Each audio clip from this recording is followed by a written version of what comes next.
Edmonton Sports Talk. My God, I loved it. My name's Jay Milne. #Blue. Our sports update deliverer, the Coon. I'm Zachary Kubish, and you're up today. You know what, Reid? You might be on to something. All right, here's what's going on in the Nasty Cup.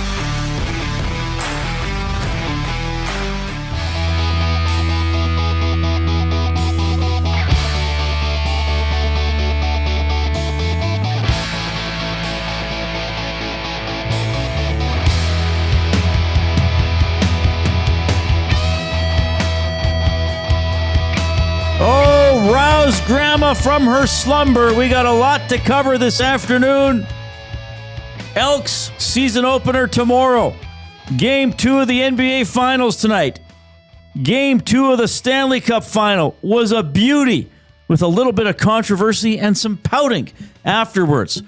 Blue Jays playing today. Canada Soccer, another World Cup send-off series game. This one against Ireland. Past a Pantry Athlete of the Week on the show today. Jed Roberts, one of our regulars. He's going to be on the show to talk about the start of the Elks season. My, oh my, we have a lot to get to. And I can tell you something to make it clear, just to make things perfectly clear, my dear. Unlike the CFL on TSN, this show need not come with a nudity warning. Says you. Was that... That's the most bear bomb I've seen in a pro sports game. So you're talking about last night. I'm assuming everybody knows about this, or people think that I'm making some sick joke. Well, there was a bear bomb on the TV. I would tell you, if you don't know, go to your phone and go to my Twitter page, but I got blasted this morning for merely mentioning my Twitter handle and asking you to follow me. They said that I was trying to pity people into following me. Where was this? This morning on the Hangout. I didn't hear because that I had part. a great visual of it. That was a And a visual it was. And what? The Hamilton guy, I think it was Osai, OSSAI, I believe was the player. So if people didn't, well, you describe the play. You know all the football lingo. Oh, so it was a quarterback sneak, Davis Alexander up the gut. And as often happens, people are trying to pull the quarterback back. And this defensive lineman from the Ticats grabbed onto something, anything he could grab onto. And that was Davis Alexander's pants. Yeah. And you could see it from the live play, from the side view. Yeah, that there was bum. You could see there was cheeks exposed. Yes. Now, we didn't know whose cheeks those were until the cable cam came in for the view of all views from directly above, which exposed Davis Alexander's buttocks to the world. Yeah, like probably 80% of them. Now, Coob, if you go on my Twitter, you'll find that video. Yeah, let's get it up. Now, is that usual? Is No. that normal to I mean, I assume when you're grabbing... You just get it. We'll get her up. Then we can talk about it. It is usual to grab onto anything. Anything. But actually, a Hamilton teammate came in and were like, can you let go? The length of time that it took for him to let go, and in fact, he didn't. One of his teammates literally had to come and remove his hand from Davis Alexander's ass crack. Like seriously, can you what are we doing here, bud?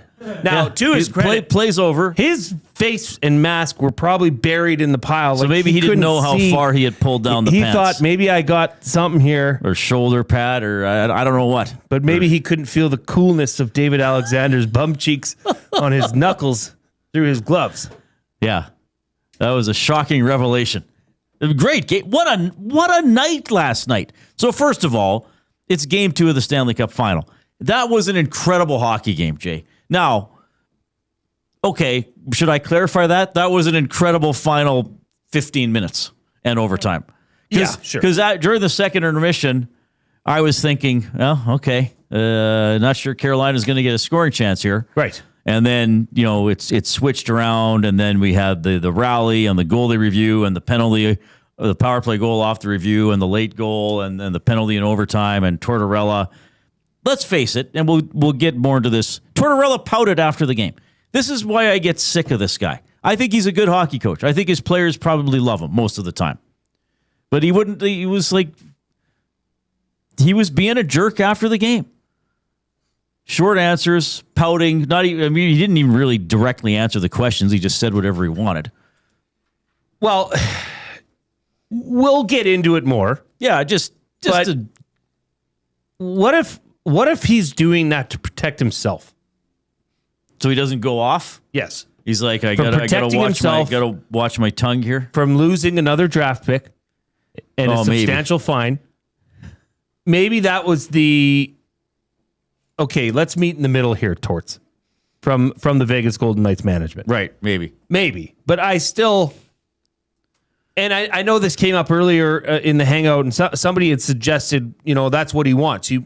That's why he does that, is so people like you will talk about him. Instead of the team. Or does Tortorella really care if you or I or many people are talking about him? Probably Do not. you think he cares? Probably not. No. And what benefit does that do? Yeah. Other than making him look like a schmuck. Okay, Coob has the quarter ass sneak.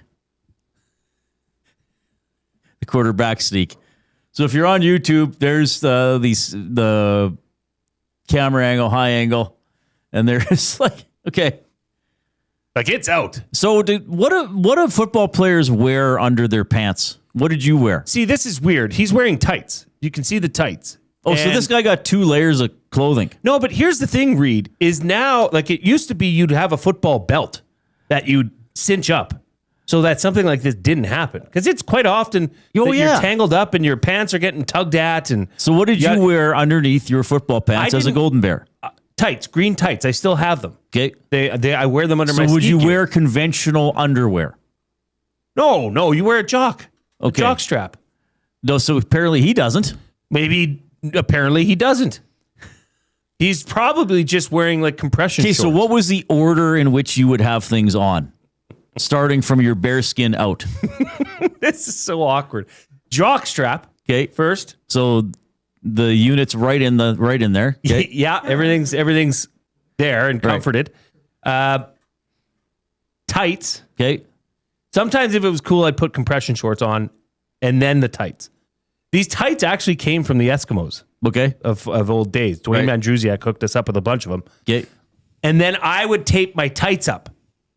I would use hockey tape and tape my tights around my waist. Then I would put on my socks. Then I would put on my football pants. And I would white tape my football pants. So no, that couldn't have happened to you. Oh, God. So why is he not wearing, or do you think he pulled down the jock strap too? Well, there's probably a lot more elasticity in the fibers of the fabrics that they're using today than there were back in the old days. True or false? Every football player wears a jock strap. False. Which positions don't? I don't think it goes by position. It goes by comfort level. So some guys are just like, I might get bagged. Some guys will just actually wear like compression-like shorts, like biking shorts. Okay. Yeah. Would the kickers wear them? I don't know. I never hung out with the kickers, Reid. Well, they were in the different locker room. Because no hockey player would say, it's optional whether or not you want to protect everything. Well, but hockey players wear cups too, so there's an element of... Well, that's what I mean. So you didn't have a cup? No, you don't wear a cup in football. That's what I'm getting at. You don't wear a hard cup? No. Well, what it's very rare you would have that part of your body like hit in a manner that would, like, you'd sometimes get a leg. So you wear the jock strap without the cup. Yeah. That's what I was getting at. Yeah. Just to house everything. That's right. Okay. Is this Reid Wilkins or is this Chet Palmer? Well, that's what somebody's asking at the net. This is Reid Wilkins. I don't know what Chet's going to have in store for that. So anyway, that was a humorous moment. But what a night. The Stanley Cup Final game, incredible. The football game, I was mostly watching the hockey game, but the football game turned out to be magnificent. To a 24-10, Al's come back. Hamilton went up again. Al's come back. And like Moss goes for it on 3rd and 2 in field goal range. I didn't like that call. That was like, I wonder if it was really it was risky. almost 3rd and 2. Yeah. That was really risky. Because you lose the game. Yeah. Maltos Diaz has a leg. He can kick it from anywhere. And then you got to throw to the end zone on the next play, which they did. Which they tried. They did. Yeah, I got to say. I didn't like the end of that game, like the regulation for Jason Moss. I thought there was, and it looked like he was in some sort of a verbal disagreement with somebody on the sideline. But he always, that's player. Jason though, he's too. Very intense. He's very intense. Yes. Yeah. Like I remember interviewing Jason Moss a couple times on the phone, and when he was the coach, and thinking, is he mad at me? And then once we were pre-taping, and then I kind of was like, hey, man, I said, I hope you were okay with that question. Like, I didn't mean to, I wasn't criticizing you. I just, it was a question. And he's like, no, it's cool. And then he was like, yeah, but you think I'm going to like, and then I was like, okay, that's just how he talks. Like, He's just a football guy. Very and we've had him on the show. I mean, we know he's been very, very successful. So yeah, I think that's also a bit of his communication style. Mm-hmm. But you thought there might have been something more to it? Yeah, with a player, in fact. If you go back and look at it, just before that third down play, there was a player in him it was a defensive player, almost like the defensive player was suggesting to him what to do. Like almost like the defensive player may have said, hey, coach, why aren't we kicking the field goal here?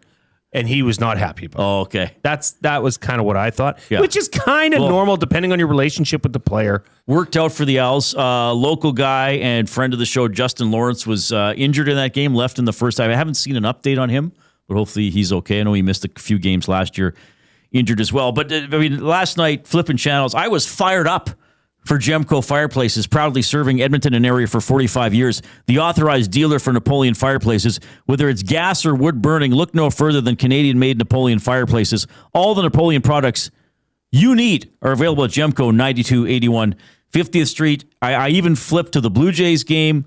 I saw the top of the ninth when they got several runs to put it away and win 7-2. So it was a very entertaining evening of sports viewing. Elks at Ottawa tomorrow. It's a 5 p.m. game. We will have the Green and Gold Kickoff Show with Matthew Wannock and Jason Milne at 4 p.m. You guys are excited for that. They're on right after the game with the Green and Gold post-game show. The depth chart is out today. We'll dive into some more storylines and look at the depth chart a little bit later on, but obviously that's one of the things on the menu today, and Jed Roberts is going to check in as well. Canada-Ireland coming up. That's at 5 in Montreal. Blue Jays back home. So is Trev there today? I think according to his Instagram, he's in Toronto. I don't know if he's going to today's game. I believe he was in the tower, looking down. I think he's in the CN Tower. I think he's got a hotel room in the CN Tower. Is there hotel rooms in there? No, there isn't. No. But it would be Trev to think there was one and he stayed there. It's like, yeah, I slept in the CN Tower Hotel. Trev, was it a stairwell? Yeah, I guess there were stairs around. Were people moving up and down? Grandma said it would be fun. Is there still hotel rooms in the Skydome? I'm pretty sure, yeah. I don't know if they can see the field like they used to, but... That's sure neat. Yeah, I think Alomar lived there, didn't he? Really? I think Alomar lived in the hotel for a while. That would be awful. Well, if you had your own suite, I guess it would be okay. Well, yeah, but would you want to live in a suite attached to the EST HQ? And I'm looking over the studio the whole time, whether I like it or not. Don't you need a little distance from work? I guess. Here's how you can get in touch. First of all, texting, that good old-fashioned form of communication. The number is 780-218-9999. That is the afternoon inbox presented by River Cree Resort and Casino.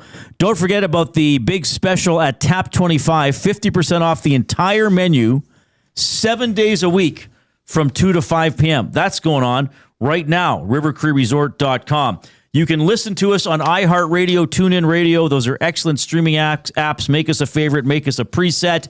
Spread the word about Edmonton Sports Talk. Just, a mention to somebody. You got a colleague, a relative, whoever that likes sports. You think they might enjoy our content. Just let them know where to find us. We are on YouTube as well. That's a popular way to consume us. Edmonton Sports Talk is the channel. Subscribe to it, please, if you have not done so already. We've passed 15,000 subscribers. We want to keep climbing. While you have us on YouTube, give us a like. Smash that thumbs up. Click, click, click. Must you click? Please, please click. Must you click? You must click. Thumb, thumb, thumb. All right. You can email reid@edmontonsportstalk.com, jay@edmontonsportstalk.com. The limerick topic today. We love getting limericks. The limerick topic today, we want you to use alternative words for the bum. What are alternative words? Well, we'll see. I can think of quite a few. But let's leave it for the listeners. Now, we should remind people what a limerick is, okay? A limerick is a humorous poem which is 5 lines long. Lines 1, 2, and 5 rhyme with each other. Lines 3 and 4 rhyme with each other and are shorter, okay? It can be a silly, nonsensical poem. Jay, give me a topic right now and I'll do a limerick on the spot. Thunder. All right, thunder. Okay. Thunder was something that AC/DC struck as they toured the world, hoping for good luck. Money talks. BS walks. What am I rhyming here? Pluck. Oh, yeah. Okay, wait. A muck. Wait.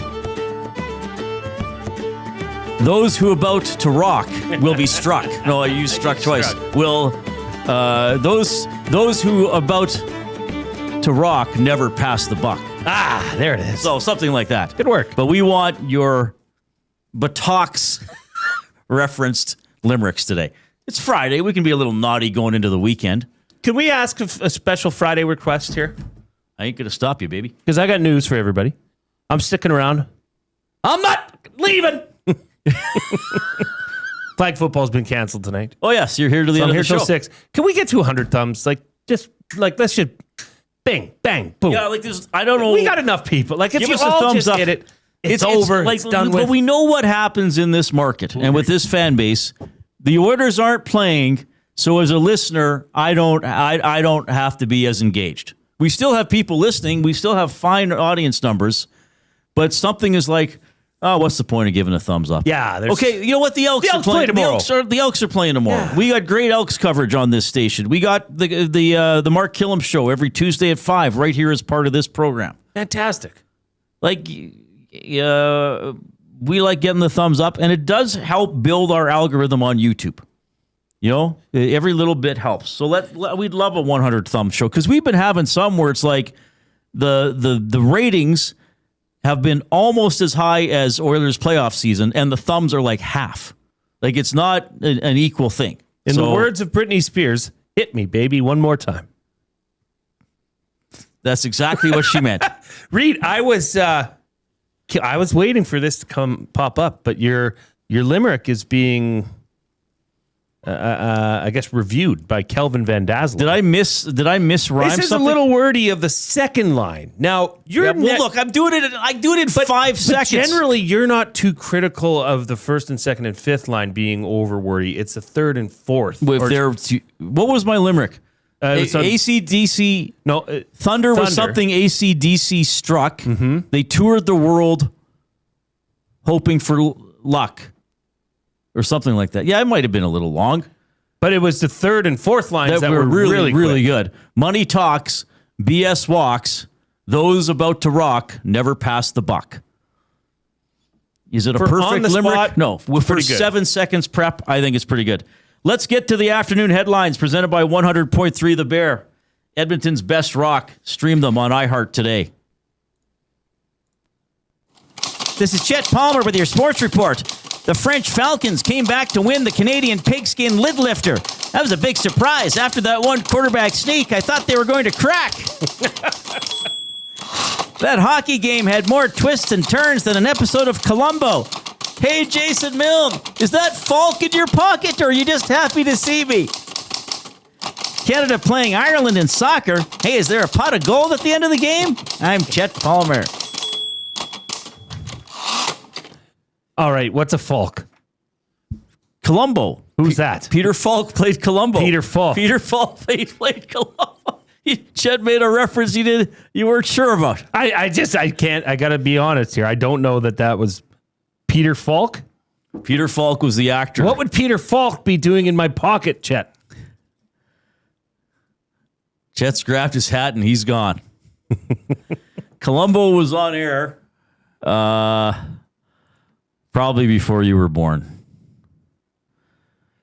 Columbo was on air from 73 to 83, I guess. Sorry, Columbo was on air from 68 to 78, and then again from 89 to 2003. Is that? I'm sorry, buddy. Oh, don't be. Canada is playing Ireland today. Is that what I said? Yes. Okay. Yeah. So is it at 5 o'clock in Montreal? Oh yeah. Yeah. Okay. I've been to I went to a Euro Cup qualifying game in Belfast. Oh, neat. Northern Ireland taking on Liechtenstein. Who won?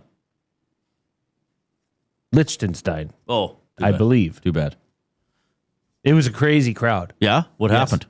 It was just a chanting and everything that, Matthew Awanek has talked about it quite a bit. Is he here? I think he did come back. Maybe he brought us chips. Cheap.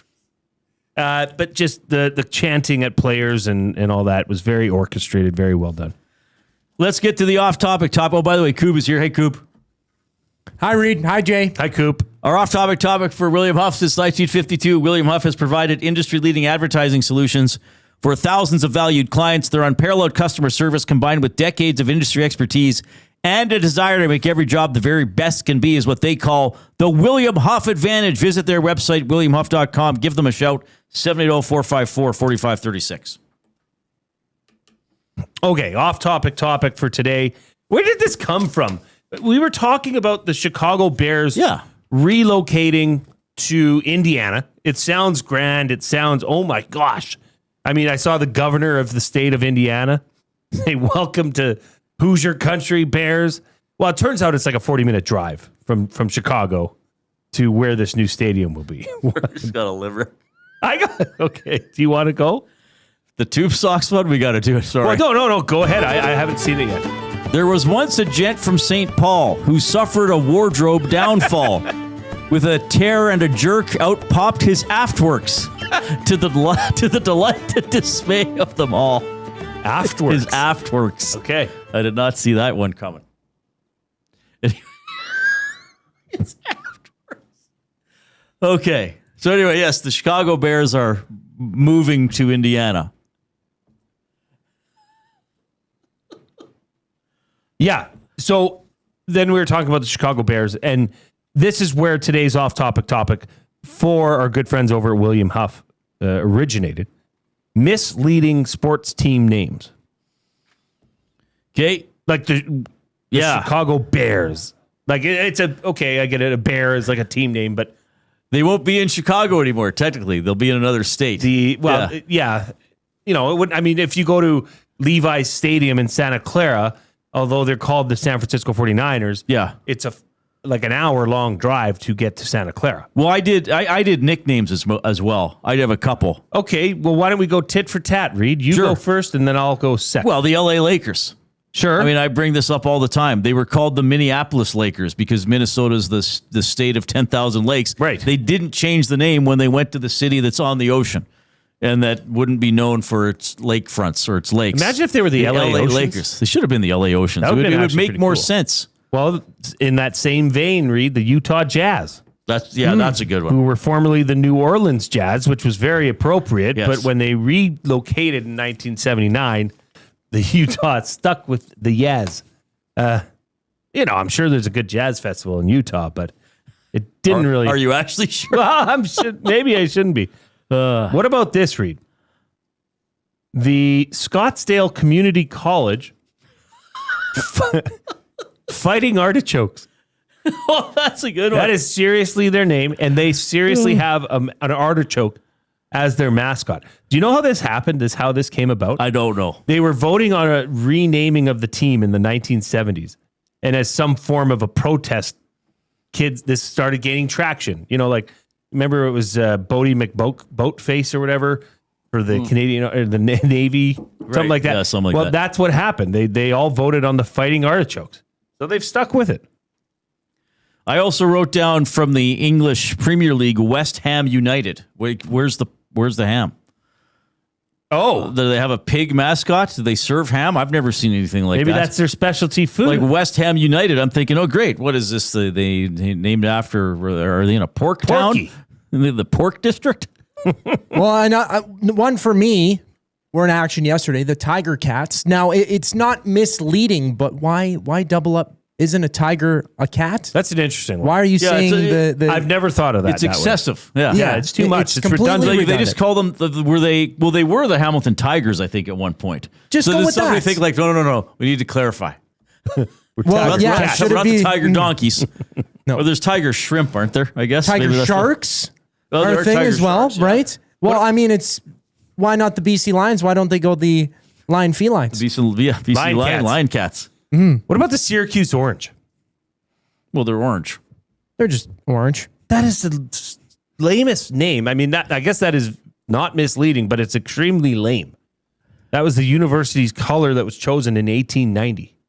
Is there another reason they're called that, though? No, zero. Like, I thought maybe this was Well, I thought it was so maybe associated with religious the Orangemen of culture or Ireland. something like right? yeah. No, it's just the school's color. No, well, another one that's a color, the Red Blacks. What is a red black? Like we understand it's a lumberjack. But that's not a Sure. misleading name. That's their colors. Their colors are red black. I agree. Like, Yeah. Syracuse orange is not misleading, but it's incredibly You're just weird. complaining. Yeah. I'm just Okay. complaining. And same as like the Cleveland Browns. Well, Paul Brown, named after Paul Brown. How crazy? Like, what if his name was Paul Schwartz or Paul Skidilly Dally? Well, I never thought of that. The Cleveland Skidilly Dallies, and now it would just be taken like you think Brown. Oh, there's got to be something significant with. No, it's Paul Brown, the former legendary head coach GM. I get it, but it's like, thank God for the Cleveland Browns that his last name was Brown. Sounds like it's raining quite significantly from what we heard Hernan just exclaim. It's cats and dogs outside. Cats and dogs The falling Texas from Christian the sky. University horned frog. Yeah, that's a little misleading. Well, there is a horned frog in the world, though, isn't there? No, there's a Texas horned lizard. Oh, really? They're named after the Texas horned lizard. It's I just didn't know that. the Texas horned lizard looks more like a frog than it does a lizard. So why didn't they call themselves the TCU horned lizard? Actually be accurate. That horned frog is very misleading. And lizards would be more frightening than frogs. Well, how have you seen a wizard around? Why are they called the Washington Wizards? I don't know. Well, do you know why they're called the Washington They were Wizards? the Bullets Right. before. Right. Probably not a great name either. But I see the alliteration, but I don't know about the Wizards. 780-218-9999 is the River Cree Resort and Casino inbox. Misleading team names is our off-topic topic for William Huff. Jed Roberts coming up. We'll preview Elks, REDBLACKS. We'll break down some of the fun stuff from last night's Stanley Cup Final game. And Ben worked this morning. Ben often joins us on Friday. So Jay, and I don't know what the topic is, but I saw him giggling at his workstation all day. We'll have Jay's blind rankings for me when we get back. Here's the Coop.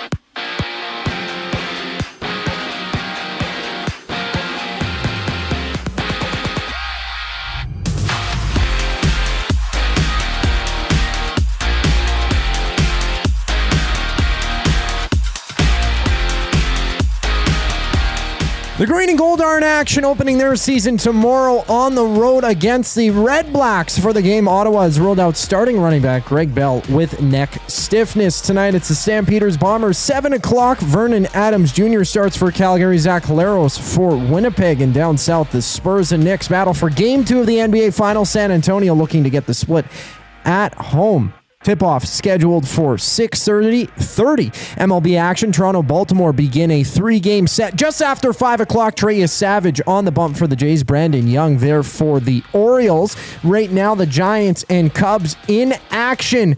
San Francisco up 16-0 in that one. Mariners, Tigers also to go at it. 4:40 first pitch for that game. And West Coast League action will be the Riverhawks playing the first of 3 games out in Nanaimo against the Night Owls. That game starts just after 7:30. Tune into the game on any of EST's audio streams. Find the full schedule at edmontonsportstalk.com. And in soccer, Canada plays host to Ireland for the final tune-up match ahead of the World Cup. They play at 5:30. Canada opening the tournament June 12th against Bosnia and Herzegovina. This sports update is brought to you by Windsor Plywood, Leduc, locally owned and operated, serving Leduc and surrounding areas since 1993. They're more than just plywood. They offer everything from doors and flooring to decking, fencing, and custom millwork. Windsor Plywood, Leduc, they're the experts you need to know. The afternoon debate up next here on the Reid Wilkins Show. I'm Zachary Kubish, keeping you up to date. River Cree Resort and Casino and K97 proudly present Prism and Aldanova. May 29th in the venue. Tickets at rivercreeresort.com. River Cree Resort and Casino. Excitement. Bet on it. Google is One shopper. Finding something I never knew I needed. A jacket. A deal. One donor. Letting go of something so someone else can move forward. One program participant. learning. Trying. Building skills. Building confidence. Building a future. One purchase. One donation. One job. One choice. Goodwill is The power of one. The power of one. The power of one. The power of one. Goodwill Industries of Alberta. It all starts with one. Somewhere, someone is sitting on a patio that is literally part of the parking lot. They're hot, uncomfortable, and bored. Do not be that person. The Canadian Brewhouse has a rooftop, real turf, misters, fire tables, patio games, big screens, and zero reason to be bored. This summer, your standards are higher than a parking lot, and you know it. The Canadian Brewhouse, Canada's best patios. Looking for flooring? Paramount Flooring has it all. Sales, service, and expert installation. With options for every style and budget, open 7 days a week. We've got you covered. Quick delivery and in-stock deals. Plus, EST listeners get 10% off. Visit ParamountFlooring.ca today.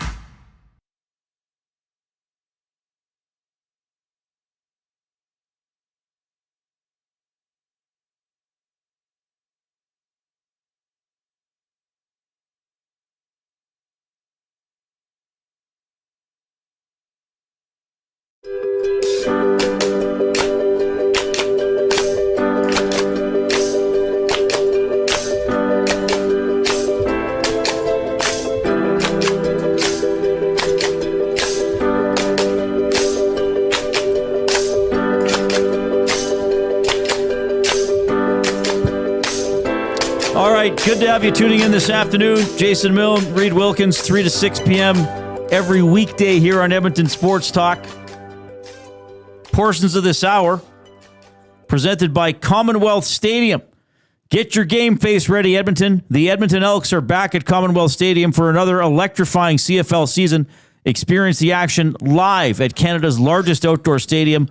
Football, entertainment, and game day energy like no other.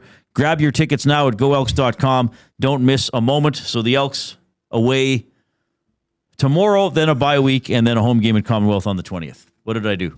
Nothing. We got a wonderful limerick. Good. From our good friend Gavin at the Shamrock. Okay. When I feel a rumble within my crevasse, I knew. That's amazing. When I feel a rumble within my crevasse, I fear the smell of the incoming gas. Worse if it's wet, for then I will fret. Clean up on aisle 2. Wasn't just air that I did pass. That is can we put that up for Limerick of the Year? We have to. And we got a note in the thing that we wanted a rear end themed Limerick that day. We'll remember. That is amazing. That is some good work. Very good work. Oh. Whew. When I feel a rumble within my crevasse. Like, that might be the best opening line in the history of literature. Like, step aside, it was the best of times, it was the worst of times. Gavin just wrote, when I feel a rumble within my crevasse. Les Sweet says, less about misleading team names, but when I lived in Jasper, the hockey team was named the Wolves, as were 4 other teams in the league. They also had teams called the Wolf Kings and the Timberwolves. Well, I don't know. We're in a national park. Was it the WHA, the Wolf Hockey Association? Got to be the Bears or the Wolves. Yeah, I guess you have to be. That's for sure. Okay. You got my music ready? Oh, there's music for this too. Well, we must. This is the afternoon debate for the Edmonton Garrison Memorial Golf Club, where golf intertwines with the historic valor of the Canadian Armed Forces. Memberships available at egmgolf.com. EGM Golf offers discounted rates for seniors and first responders. Benny's blind rankings. Benny. Benny's blind rankings.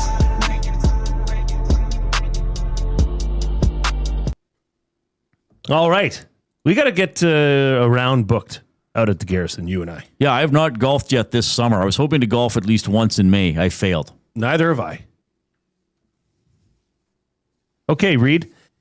So I was thinking about this blind rankings. I was either going to do cut 3, keep 5, but I thought this would be interesting because this one has an actual there are answers to this one.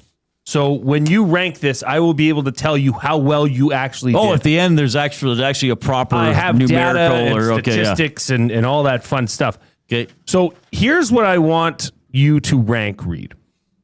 I want you to rank the most popular sports in the world by fans. By fans. By fans. And how are fans determined? TV ratings, attendance? Let me see if it says anything here. For fan numbers represent estimated global followings. Those who regularly watch, attend, or follow this sport. Okay. Okay? Top 10 sports in the world. Okay. In the world. The estimated global. Now, have you just given me the top 5, or are you anywhere within a certain range? What I have in my hand is a list of the top 10. So they're all out of the top 10. Okay. 5 choices for you out of the top 10. Okay, that's good. That's helpful. Okay. So this is part of the top 10. These are the 5 choices for you. Okay. My number 1 option. Top 10 sports by fans. Okay. American football. All right. Well, in this continent, it'd be right up there. And this would include NCAA football and the Canadian Football League, because that's still American football compared to soccer, European football. It would certainly have followings in other parts of the world, probably parts of Europe. I mean, the Super Bowl would be broadcast everywhere, but there would probably be many, many highly populated parts of the world in which American football would maybe barely, if at all, be paid attention to. So now I don't think, though, it would be 10th out of 10. I mean, I can think of a couple sports for sure that would be higher. I don't know where you're going to come in. I'm going to place, I'll do the Jason Milne method, and I'll place this right in the middle. I will put American football. Yep. Because it's pretty big. I mean, it is global. I would think it's global, but that doesn't mean it's number 1 everywhere that it is. And maybe if exposure to the Super Bowl alone might drive this up, so maybe it's higher than I think, but I'm going to put it 3rd. Okay, so you've put American football 3rd. 3rd. So it's in the middle of your pack. Yeah. Okay, the next sport. So this is ranking top 10 sports by fans globally. Hockey. I'm surprised it made the top 10, quite frankly. As I often say, hockey is an international sport that is not played internationally. I would think in most countries south of the equator, hockey, and this is ice hockey, to be clear. I said hockey. Oh, so this includes field hockey? I said hockey. If you want it or you feel it should include field hockey. Okay, it's hockey. I'm putting this 5th. I'm surprised that globally it made the top 10. Would it change your opinion if I said that this is field and ice? I'm still going to put it 5th. Okay. Now, there are parts of the world where field hockey would be big. I mean, let's face it, ice hockey is not a mainstream sport on the large majority of the globe. Yes, it's number 1 here. If you walked down the streets of a major European city and said, "Who's Evan Bouchard?" I bet you would get a 0% recognition, maybe 1%, depending on the city. McDavid, okay, maybe he's heard of. But, some of the players we talk about daily would be nobodies. Oh, I'm getting a phone call. You want to take it? No. Number 3, this is option number 3 for the top 10 sports globally by fans who follow this sport. Volleyball. Oh, okay. Well, volleyball would be big in Europe and probably other Asia, probably. So those are two pretty. It probably is higher than hockey. There would be club teams in Europe that would have volleyball. I wonder if I'm going to put this above American football, though. I'm going to say no. I'm going to put volleyball 4. So I have American football 3, volleyball 4, hockey 5. I like volleyball a lot. I really, and that was probably of all this. And no, don't get me wrong. I wasn't good at any of these sports in the big picture, but volleyball was probably the sport I was best at, like as a youth, like in junior high and high school. I really liked volleyball. I wish I had more time to see Golden Bears and Pandas play because we have pretty good volleyball here in town. I imagine it would have quite a few spectators. And if this includes beach volleyball, maybe that helps as well. Speaking of buttocks. So I'm going to comfortably put volleyball 4th, and it's still ahead of hockey. I'm okay with my list so far. Are you? Okay, good, good. I'm glad you feel that way. The 4th option for ranking top 10 sports by fans. Baseball. Well, I mean, millions of people go to Major League Baseball in the United States. Baseball, I mean, I'm pretty sure there's baseball in Mexico. There's baseball in a lot of Latin American countries. I'm pretty sure there'd be baseball to some extent in South America. Certainly baseball would be big in Japan. I'm not sure about baseball in Europe and other parts of Asia off the top of my head. But I would think that given the number of games and broadcasts, that could perhaps drive up the overall number. And I mean, it's a pretty significant sport. I'm going to put baseball 2. Okay. And your last option for top 10 sports by fans globally, cricket. You know what? I'm actually fine having that number 1. Because from what I know of cricket is... I believe big in India, which is it the second most populated? It's very high up there in population. There'd be cricket in that region of the world. I believe there would be cricket in Australia. I think a lot of European countries play cricket. I think the Cricket World Cup is fairly significant. So I would think that it would have a lot of fans. I think it would have a lot of followers. So I'm fine with, I'm actually pretty happy with my list. Okay, go over your list again. This is most popular sports by fans. And what define that again? Like estimated global following for those who regularly watch, attend, or follow. And the 5 you gave me are all in the top 10 overall. Correct. I have hockey 5. I'm comfortable with that because I think in some significantly populated areas, hockey would be irrelevant. Volleyball 4. I'm fine with that. Though maybe it's higher than American football. American football massive in North America, but I do think it has, following in Europe and probably parts of Asia. I'm not sure about other continents, but it'd be pretty significant. Baseball is a very global sport.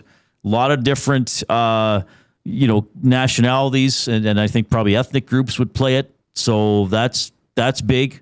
I'm comfortable with that too. And then cricket is a big sport in one of the largest countries in the world by population. And I think big in a lot of other countries too. And I know there's a Cricket World Cup. I know there's cricket test matches and stuff like that would have a pretty significant following. So I have cricket number 1. I'm okay with this. Now, you didn't give me Formula 1, which I think would have been very high. You didn't give me golf. I'm curious where that would have been if it's in the top 10. Here's the thing, Reid. I don't like. Did I overthink this list did not consider Formula 1 to be a sport. But it wasn't on the list. No. Oh, that's weird. Okay. Like racing, I guess, would be the sport. Okay. Formula 1 is a league. Well, it just said racing. It didn't. The racing's not on here. Okay, wow. Okay, what do you want me to do? Do you want me to go from 10 to 1, or do you want me to go with 1? Yeah, let's go from 10 to 1. Okay, coming in at 10 with approximately 400 million fans globally, American football. Really? Yeah. So it should have been 5 on my list. Okay. Coming in 9th with approximately 450 million fans globally, golf. Okay, you didn't give me that to rank, but all right. 8th, with approximately 500 million fans, traditional strength in the Americas and Japan, baseball. Jeez, I didn't do well here at all. Number 7. Yeah, I did quite poorly. A favorite across East Asia in an emerging spectator sport worldwide, approximately 850 million fans globally, table tennis. Jeez, okay. Fast-paced, high energy, approximately 900 million fans. At number 6, volleyball. So volleyball should have been 3rd on my list. I had it 4th. 1 billion fans globally. At number 5, tennis. Ah, okay. Wow, hockey's in the top 4. Sharing popularity across North America, Europe, and parts of Asia. Hockey at number 4. Field and ice. It doesn't say ice and field, Reid. It says field and field ice. first. Field yeah. hockey, I think, is a bigger sport globally. Many parts of the world, yeah. It's approximately 2 billion fans, Reid. Number 3, 2.2 to 3 billion fans. That seems like quite a gap. Basketball. So I got cricket right. Number at 2, 1. at approximately 2.5 billion fans. Cricket. So that was the only one I had correct on my list. Wow. What's the number 1 sport globally? Soccer. Correct. Yeah, of course. 3.5 billion fans. Right. So you didn't give me that one because that would have been a freebie. Unless you cricket boxed was it in almost for a the last. freebie as well. Yeah. So I went cricket, baseball, American football, volleyball, hockey. It should have been cricket, hockey, volleyball, baseball, American football. Well, I am stunned. What is this from? This is from bickastickers.com. Great website. Yeah, it's really well regarded. Top 10. There's also top 10 sports by participants. I was close to doing that one. Well, that soccer would have been number 1 there too, I assume. Well, it combines federation data, surveys, and industry reports. In terms of participation, it says basketball is number 1 with 610 million players. Okay. Wow. So much for what I know. That was a good one. The Jays blind rankings for me today, part of the afternoon debate for Edmonton Garrison Memorial Golf Club. We're in the Canadian Brewhouse studio. Make sure you check out the June flavor of the month, Maui Pineapple Flame Grilled Wings tossed in a sweet and tropical Maui pineapple sauce. We had them in studio a couple days ago. They are delicious. Jays play of the day when we get back. Coob, you go now.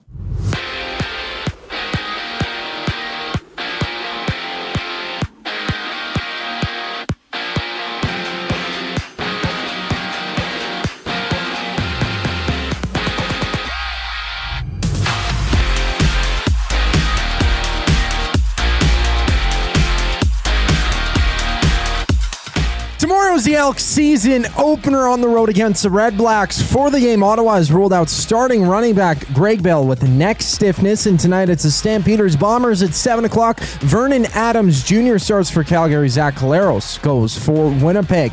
Down in Texas, the Spurs, Knicks battle Game 2 of the NBA Finals. San Antonio looking to get the split at home. Tip-off scheduled for 6:30. To the majors, Toronto-Baltimore begin a 3-game series out in Toronto just after 5. Tria Savage gets a nod for the Jays. Brandon Young there for the Orioles. Right now, the Cubs are getting demolished. 16-1 deficit against the Giants, top of the 8th inning. The Mariners and Tigers, they're in action at 4:40, while the Red Sox and Yankees go at it as well. And out east, Canada plays host to Ireland for their final tune-up match ahead of the World Cup. They play at 5:30 with Canada opening the tournament June 12th against Bosnia and Herzegovina. This sports update is brought to you by the Edmonton Elks. It doesn't start on game day. It starts before kickoff. Get your single game tickets today and be there for every hit, catch, and touchdown. Lock in your seats now at goelks.com/tickets. More on the Reid Wilkins Show. It's Jay's Play of the Day. Up next, I'm Zachary Kubish, keeping you up to date.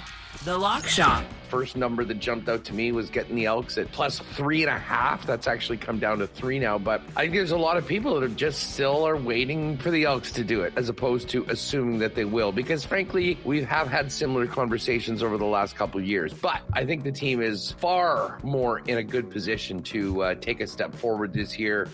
The Lock Shop, weekday mornings at 11, only on Edmonton Sports Talk, your clear choice for Edmonton sports. Some of us are walking, others are biking. Together, we are accelerating the pace of MS research breakthroughs. This May, join Sentinel Storage at an MS walk in your community. Sentinel Storage, proud partner of MS Canada.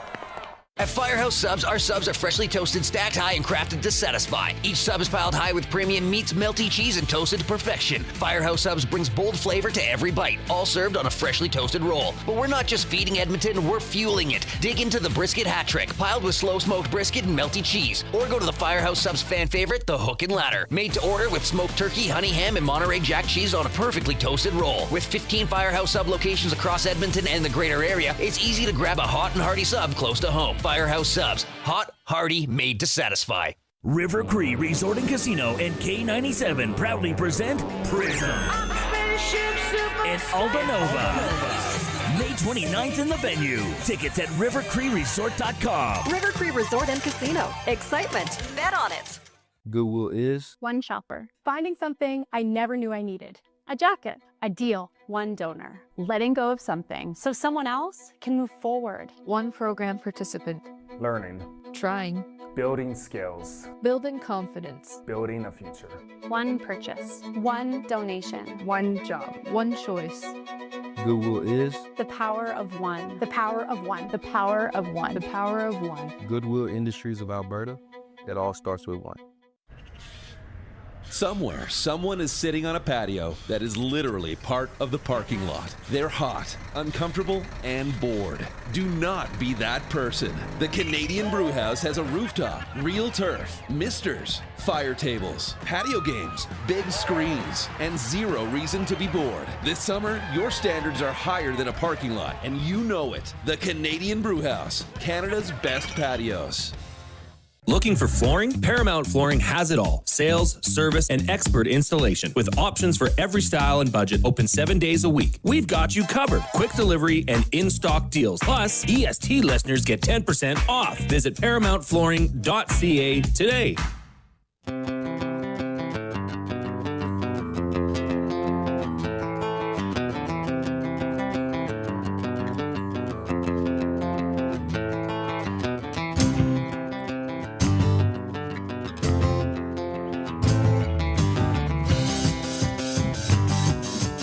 Welcome back on a rainy Friday afternoon, Reid. And North Shore taking you home.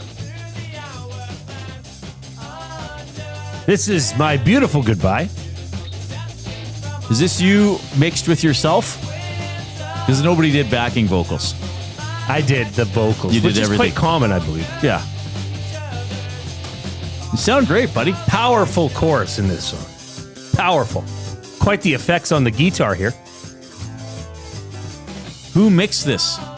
Your bass player who wrote everything? The bass player and the guitarist. But the bass player wrote everything, you said? Yes. Yeah.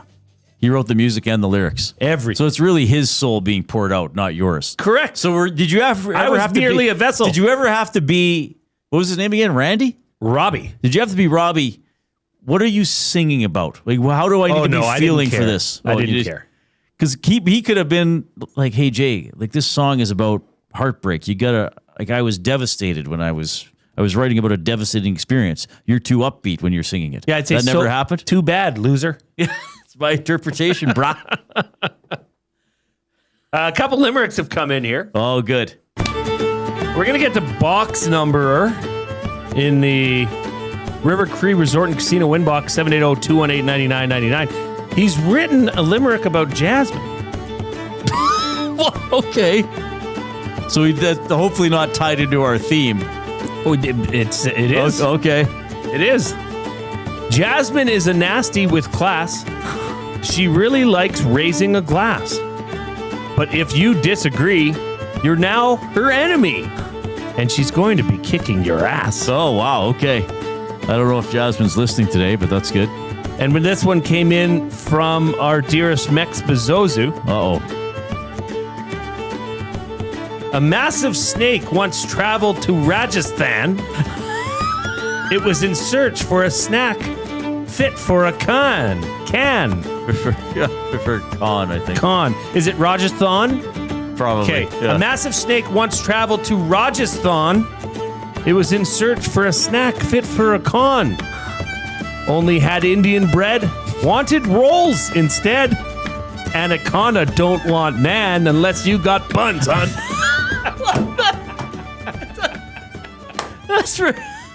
That's pretty good.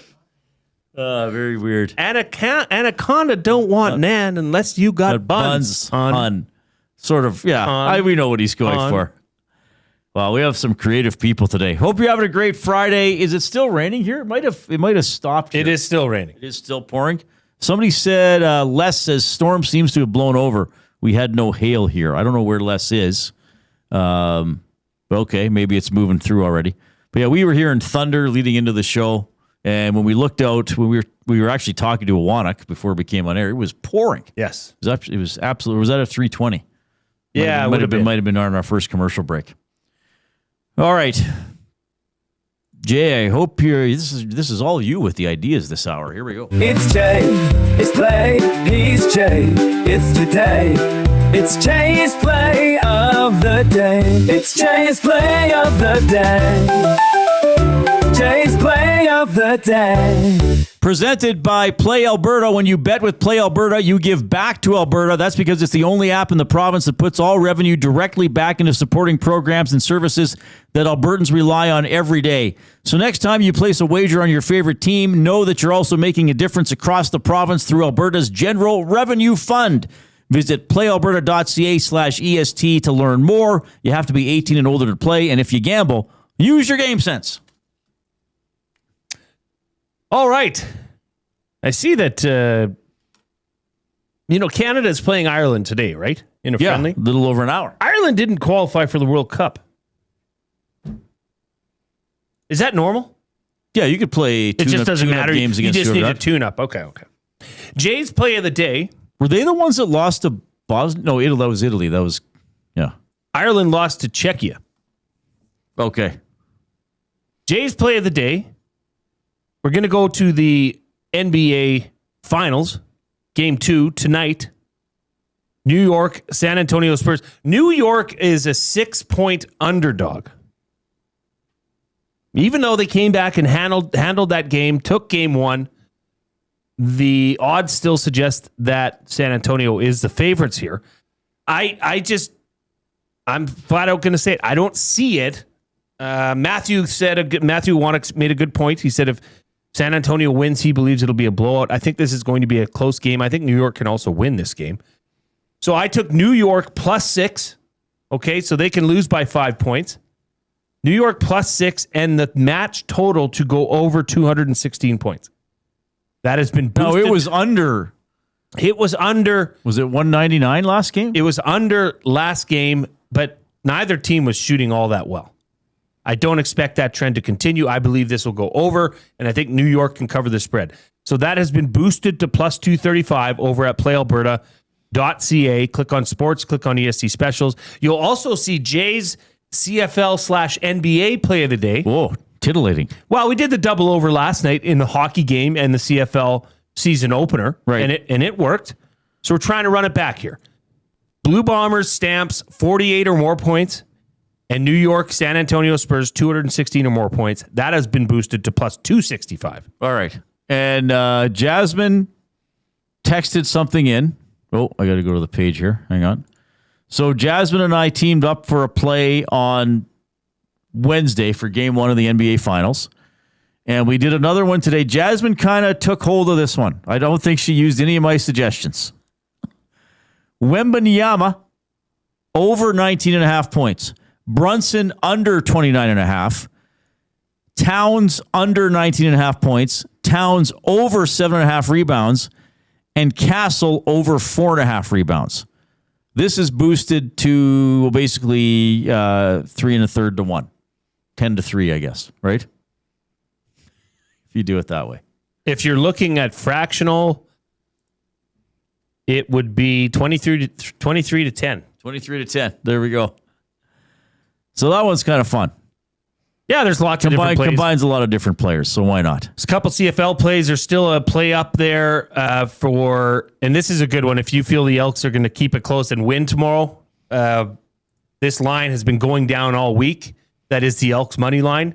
It's currently boosted, and it's still up at playalberta.ca under EST specials at 160 for the Elks to win on the money line. Right now, if you were just to try go get that, it's plus 114. Okay. So extremely good value. Nice. All right, so that is Jay's play of the day for Play Alberta. It's Jay, it's play, he's Jay, it's today. It's Jay's play of the day. It's Jay's play of the day. Jay's play of the day. Okay, we'll dive into another goalie interference debate and a cranky Tortorella when we get back. The Lock Shop. First number that jumped out to me was getting the Elks at plus 3.5. That's actually come down to 3 now. But I think there's a lot of people that are just still are waiting for the Elks to do it, as opposed to assuming that they will. Because frankly, we have had similar conversations over the last couple of years. But I think the team is far more in a good position to take a step forward this year. The Lock Shop, weekday mornings at 11, only on Edmonton Sports Talk. Your clear choice for Edmonton sports. You've always known GCL Diesel as the experts in diesel fuel systems, but did you know that GCL is also your source for turbochargers and turbo repair? As a turbo supplier for Garrett, Borg Warner, and Wholesat, GCL can provide genuine original equipment turbos at wholesale prices. Whether it's diesel, gas, natural gas, or performance, we can provide you with the turbo or custom repair you require. Turbo questions? We've got turbo answers. Visit us in the West End or online at GCLDiesel.com. GCL Diesel, turbochargers, understood. Looking for a delicious meal without the hassle? Head to Pasta Pantry in Sherwood Park, your home of the game day meal. From handcrafted fresh pasta with rich homemade sauces to ready-to-heat family meals, Pasta Pantry brings authentic Italian flavor straight to your table. For over 30 years, Pasta Pantry has served hot, delicious comfort food made right in our kitchen. We do it fast so you can slow down. Visit Pasta Pantry in Sherwood Park today and taste the difference fresh makes. Pasta Pantry, real food, real fast, real good.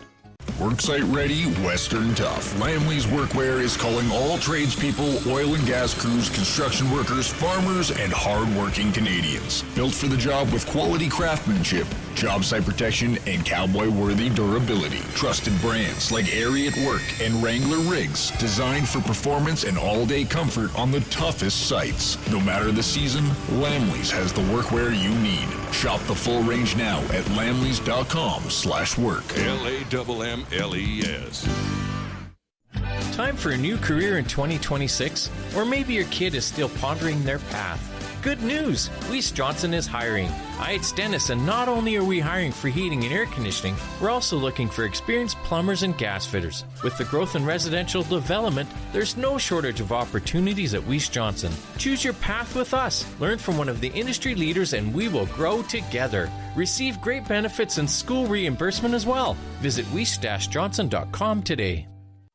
It doesn't start on game day. It starts before kickoff. Before the first snap, before the noise, before everyone else. This is Edmonton football. The only way to experience it is being there when it happens. Every hit, catch, and touchdown. Season seats, flex packs, groups, single games. There's a way in for everyone. Edmonton Elks, our city, our year. Get your seats now at goelks.com/tickets. You've heard the name, but what does it mean?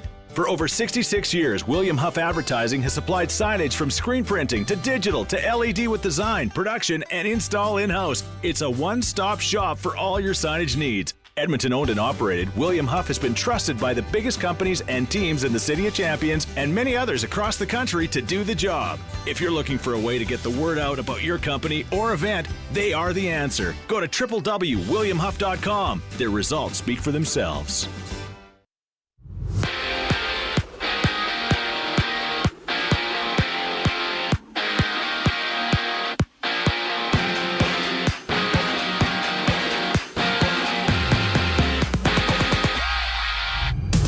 The Elks begin their season on the road against the REDBLACKS tomorrow, and for the game, Ottawa has ruled out starting running back Greg Bell with neck stiffness. Tune into the Commonwealth Stadium Green and Gold kickoff show. Matt Awanek, J-Mail get you set for the action that hits the airwaves and live stream right here in Edmonton Sports Talk tomorrow at 4 o'clock. From Cowtown, the Stamps host the Bombers. 7 o'clock tonight, Vernon Adams Jr. starts for Calgary. Zach Caleros for Winnipeg, and down south, the Spurs and Knicks battle for Game 2 of the NBA Finals. San Antonio looking to get the split at home. Tip-off scheduled for 6:30. MLB action, Toronto and Baltimore begin a 3-game set just after 5 o'clock. Trey Savage on the bump for the Birds. Brandon Young there for the Orioles. 1 game's live right now. End of the 8th.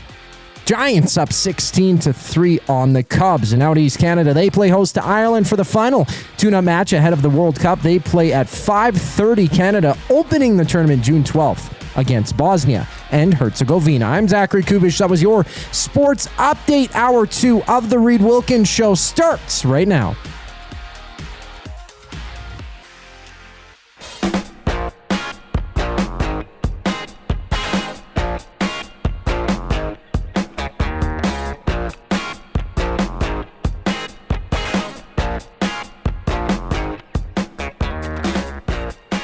Hello, Mr. Bond. Hope you're having a great afternoon. 4:06 p.m. That's just Bondville and just quickly walking through the studio. He comes and goes as he pleases. Well, he does. We don't know where his secret lair is. Sometimes, we'll get together for a game and be like, "Hey, Bondville, why don't we meet at your place sometime?" "Oh, I could never do that, Mr. Bond. I wouldn't want you to know where I'm situated." Where you're what? Where I'm situated. Sir, where you're what? Where I'm situated. Where you live? Is that what you're trying to say? Don't say it's situated. Yes, that's what I said. Situated. I don't know why the Bond villain and James Bond both work for our company when they're clearly in direct opposition to each other. It's very, very awkward workplace. Hey, so what did we do on the weekend? Well, Mr. Bond tried to kill me. I don't know what the rest of you did. Did anybody else try to kill any of the other colleagues? No, Mr. Bond, just you. Tried to kill me. They could go to HR. They could go to HR. So what's the complaint here, guys? Well, let me tell you. What was our villain that one day? Chocolate Fingers? Chocolate Fingers is trying to take over the world's chocolate supply. Oh, but if that's really Mr. Bond, well, my complaint is Mr. Bond is making up things about me. What an outrageous... I'm not trying to take over the world's chocolate supply, Mr. Bond. I'm trying to poison it. Right, because that was the Kit Kat thievery. Yeah, the HR guy's like, okay, maybe I'll talk to you separately. And, can we do this over email? We'll Zoom. All right, 780-218-9999 is the River Cree Resort Casino inbox. River Cree Resort Casino has the Tap 25 $21.99 prime rib special. 7 days a week except show nights. Available for dine-in and takeout, but 7 days a week. Great stuff. 11:30 in the morning to 11 at night. RiverCreekResort.com. And in the inbox, we got another limerick from RC and Ladner. A QB named D. Alexander, whose dive gave the crowd quite the gander. When his britches slipped low and his cheeks stole the show. But his fan club grew suddenly grander. That's very good. Who's that from again? RC and Ladner. That is a good one. That's a very good limerick. So we like getting limericks on the show. We give a suggested topic. You can really do whatever you want, but our suggested topic today is working in words for the derriere, for the bum. A couple golf updates for those maybe you're navigating the course through this weather. Matt at the Garrison says, we had a lightning strike next to the clubhouse. Oh, geez. And Norm says, just left Northern Bear. Rain, hail, just leaving. Is that Norm in a combine or another Norm? Believe it's Norm in a combine. Great guy. Northern Bear is straight south of me. He golfs at Northern Bear? Apparently so. I've never played there. Didn't they have, wasn't it their clubhouse burnt down? Right, and wasn't it also very in not great shape for a while, that they were worried Nicholas was going to take his name off it? The previous or the prior, they had ownership issues there, is what I understand. And there was a drought or something? It wasn't going well. Repair, and it, to by all accounts, I mean, I've played there several times. It's beautiful. It's good. I love Northern Bear. But their clubhouse burnt down. A beautiful clubhouse. Right. Very fancy. Like, it didn't belong in the middle of the country. Right. Well, how far from your place is it? 10 minutes. I don't know how I've never played there in my life. It's not far. I don't think I have anyway. But it's gorgeous. Yeah. It really is gorgeous. Is it private? No, it's public. No, it's public. We could walk on and play right now. We could. You want to go? Coob, you're up. Yeah, we'll and take Bronco Coob. Nick has provided a movie review of He-Man. Oh, excellent. He went. He says, if you liked He-Man as a kid, you'll like Masters of the Universe. Well, see, I knew of He-Man as a kid, but I didn't play with the toys or watch the cartoons or whatever. What if you just want to go have a good time at the theater? Theater. Now, he didn't say you'll love Masters of the Universe. So, Mr. Bond, I heard you organized a staff get-together at the local cinema. I must have not received my invitation, Mr. Bond. And this, too, would come up in the HR meeting. Yeah. Keep going. HR daddy. You're already 1 foot in. Well, you might as well just jump on in. HR daddy. It appears morale would be higher if all employees were included in company soirees. Well, then don't try to kill him every time. Don't try poison his popcorn. Yeah, they're out for a movie. Just like, so, Mr. Bond, I've got you a popcorn. I'm not going to fall for that one, chocolate finger. Very similar voices the two characters have. I hope people can tell them apart. What are we even doing? It's Friday. We're having a good time. Elks tomorrow. We'll tee it up with Jed Roberts and some of Jay's storylines as we move along. We do have the oil understood for GCL Diesel, providers of the best diesel engine components around, from turbochargers to injectors, fuel pumps to sensors. They are the critical engine component experts. Well, we had a review for the movie. What did he say? He said it was good. Did you read the review? Yeah. Okay. Proud to serve Edmonton and Northern Alberta for over 50 years, and now a partner of Edmonton Sports Talk and the Reid Wilkins Show. GCL Diesel. Diesel. Understood. All right. So, who enjoys goaltender interference? Show of hands. All right. So we were watching. We were all watching that live. Or was football still? Because I was flipping, but I saw the whole goal interference stuff. It must live. have been at halftime or at a quarter break or something, because I flipped it out. I was watching football. I went over to that and I saw all of this unfold. Right, because this was the Barbashev play. With exactly 5 minutes left. That's when the Golden Knights got the penalty. Correct. When I first saw it, I thought, well, that's not a goal. I mean, because you couldn't see the puck go in. At least I couldn't from the original angle. And then the first couple of replays, I'm like, okay, what's going on? And then it's like, oh, wait a minute, it did go in. And when I was watching it last night, I have to admit, I thought that's a goal.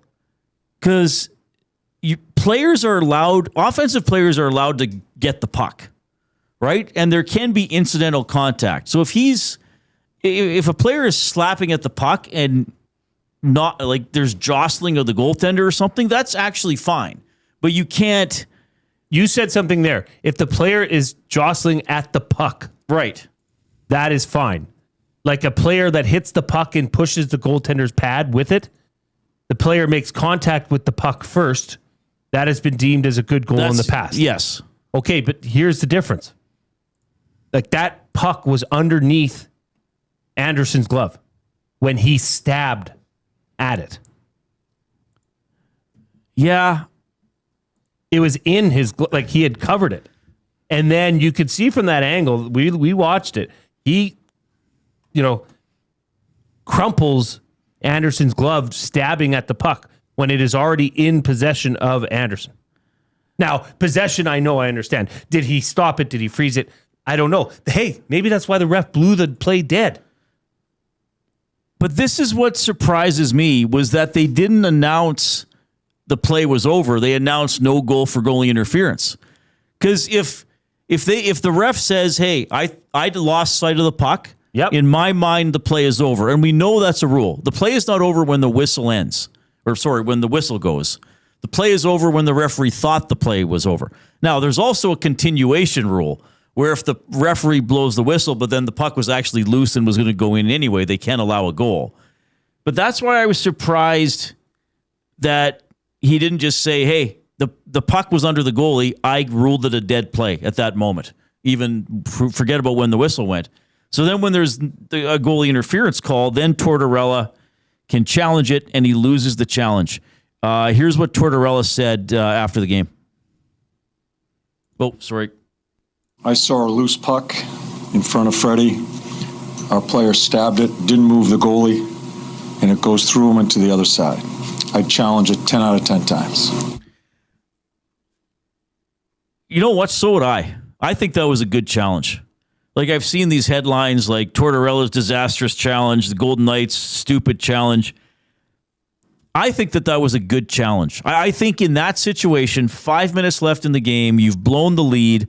I think you need to make the NHL break it down. And who knows, maybe it's one of those reviews where they look at it over and over again, they overthink it, and you get a goal in that situation.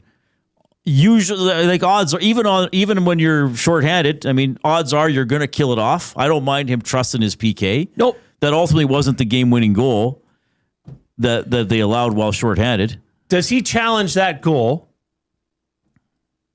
in a 2-2 game 2 if they're down 1-0 in the series?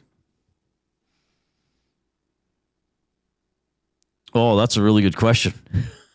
I never even thought of it that way. I don't think he does. I think given the fact that they were in good control of that game. They won game 1. They just kept fighting back. Carolina couldn't stop the reaction of the Vegas Golden Knights. If they're down 1-0 in this series and it's tied and it's 2-2 in the third and a questionable, I mean, that's 50-50 on a good day, Reid. That's anybody's call because there's no consistency with the NHL, with the war room, with and you know, I get it. It's a moving sport. Things happen, right? I don't know that he makes that call. I don't think he challenges. Yeah, I never thought about that, not just the score in the game, but the series situation. I don't know. I think he would have. I think you're trying to, it's your job to win that individual game as a coach. I think he would have. Now, after watching the video again today, I feel differently about the call, and I feel like they got it correct. Like I know what you're saying, but I think there probably was contact with the glove. And we know what the rule, like the way I've summed up the rule over the years is that you can't prevent the goalie from making the save. That really what it is boiled down to. Goals should be disallowed if an attacking player, either by his positioning or by contact, impairs the goalkeeper's ability to move freely within his crease or defend his goal. So I think ultimately they said he prevented Anderson from covering the puck or moving his arm to cover the puck. Which he did. We looked at that side angle. So in that case, then I think that they did the right thing by saying that it was goalie interference. John Tortorella said that his player saw the puck loose in the crease. Yeah. It was briefly. It was fluttering around. Anderson had by then, when he stabbed at the puck, Barbashev, when he stabbed at the puck, it had already been under his glove. Do you think he ever had it fully under his glove? Who knows? I don't know if he did. Reid, it was such a bang play that when we watched it, it was super slowed down. Yes. Okay. So when Barbashev starts the jab motion, it's somewhat exposed. By the time he gets to the puck, it's under the glove, and he then pushes his glove back into him. That's why I believe it was overturned. Yeah. And I think that was the right call. Yeah. But again, I actually don't have a problem with the challenge. Like I think if you're the coach in that situation, you have to give your team the best chance to win. You got to think they're probably going to kill off the penalty. I know they didn't. Or you got to think, hey, if we give a power play, we're going to pull the goalie and tie it. And they did. Collingwood Rob says the goalie never put his glove over the puck. He pulled the puck into his body with the glove. You're saying the same thing. From what I'm reading. How do you pull a puck to your body? Well, I think he was like trying to not the angle we saw. We saw his trapper go right over the puck. I don't know if it ever did, Jay. I maybe have to watch it again. But I ultimately think the goalie interference call was probably correct. What about interference on Blake with 3:29 left? That's interference. Yeah. But that's also diving. Yeah, who was it that I forgot who he... Barbashev. That was Barbashev again? Yeah, like it looked like he'd been shot. He should have got a diving penalty. That's like if you're an official and you see that, you have to call that. Because that is... It's just not, in the name of sportsmanship, to look like you got impaled by a stick. Right. When in fact you just got ran into Jason Blake's ass. Well, see, and I think Blake got himself in trouble by sticking his butt out. Speaking of the theme of butts today, I think if he just stops, maybe it doesn't look so bad. But he stopped and he stuck his butt out, and then Barbashev made sure that it was seen. But I actually didn't have a problem with that call. In that situation, overtime, I think there was no debate that was a trip. Now, Montreal Canadiens fans might be saying, "What about that? Who was that? The one against Buffalo?" Yeah, no, that was was that still Tampa? No, that was against Carolina already. That was against Carolina already. Yeah, Quinn Hudson. Yeah, got tripped exiting his zone. Yeah, Lane Hudson. Yeah, or Lane Hudson. Yeah. Sorry, but I think that should have been called. But just a classic game. Watching it from afar, where I'm not covering one of the two teams in it, and the fan base isn't greatly skewed one way or the other. It's kind of enjoyable. Just adds like the controversy, the challenge. It just all adds to the fun of talking about it. Yeah. Should have been challenged? Should have been challenged? What should have the call been? I don't mind Tortorella challenging that. I know Dan says it was an awful challenge. Okay, I mean we can debate that, but I think if you're a coach in that situation, you got to think maybe I get this one, and you got to trust your player. Like, hey man, you got to go to the net. You got to dig for the puck. I'm going to back you and say, hey, maybe you did the right thing. Maybe you got that one clean. 780-218-9999 is how you can text the River Cree Resort and Casino inbox.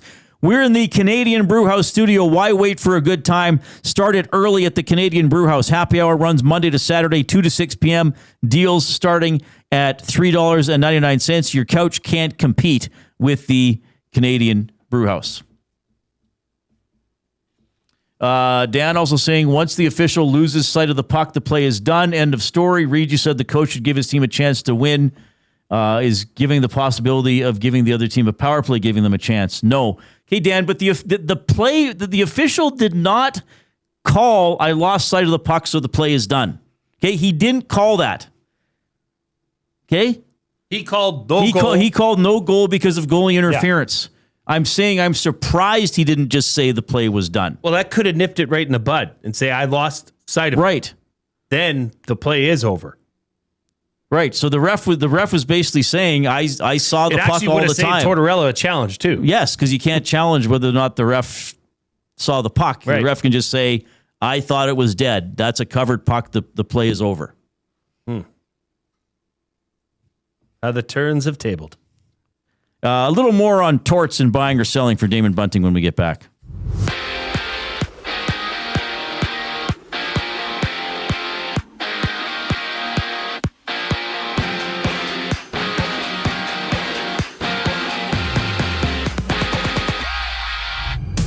The Elks kick off their season on the road against the REDBLACKS tomorrow, and for the game, Ottawa has ruled out starting running back Greg Bell with neck stiffness. Catch the Commonwealth Stadium Green and Gold kickoff show. Matthew Awanek, J. Milne hit the airwaves at 4 o'clock tomorrow to tee up the action right here on EST. From Cowtown, the Stampeders host the Bombers at 7. Vernon Adams Jr. starts for Calgary. Zach Collaros in tonight for Winnipeg in Game 2. NBA Finals, Spurs hoping to tie the series at 1 apiece against the Knicks. They hit the deck at 6:30. MLB action, the Jays challenge the Orioles just after 5. Trey Savage gets a start for Toronto. Brandon Young for Baltimore.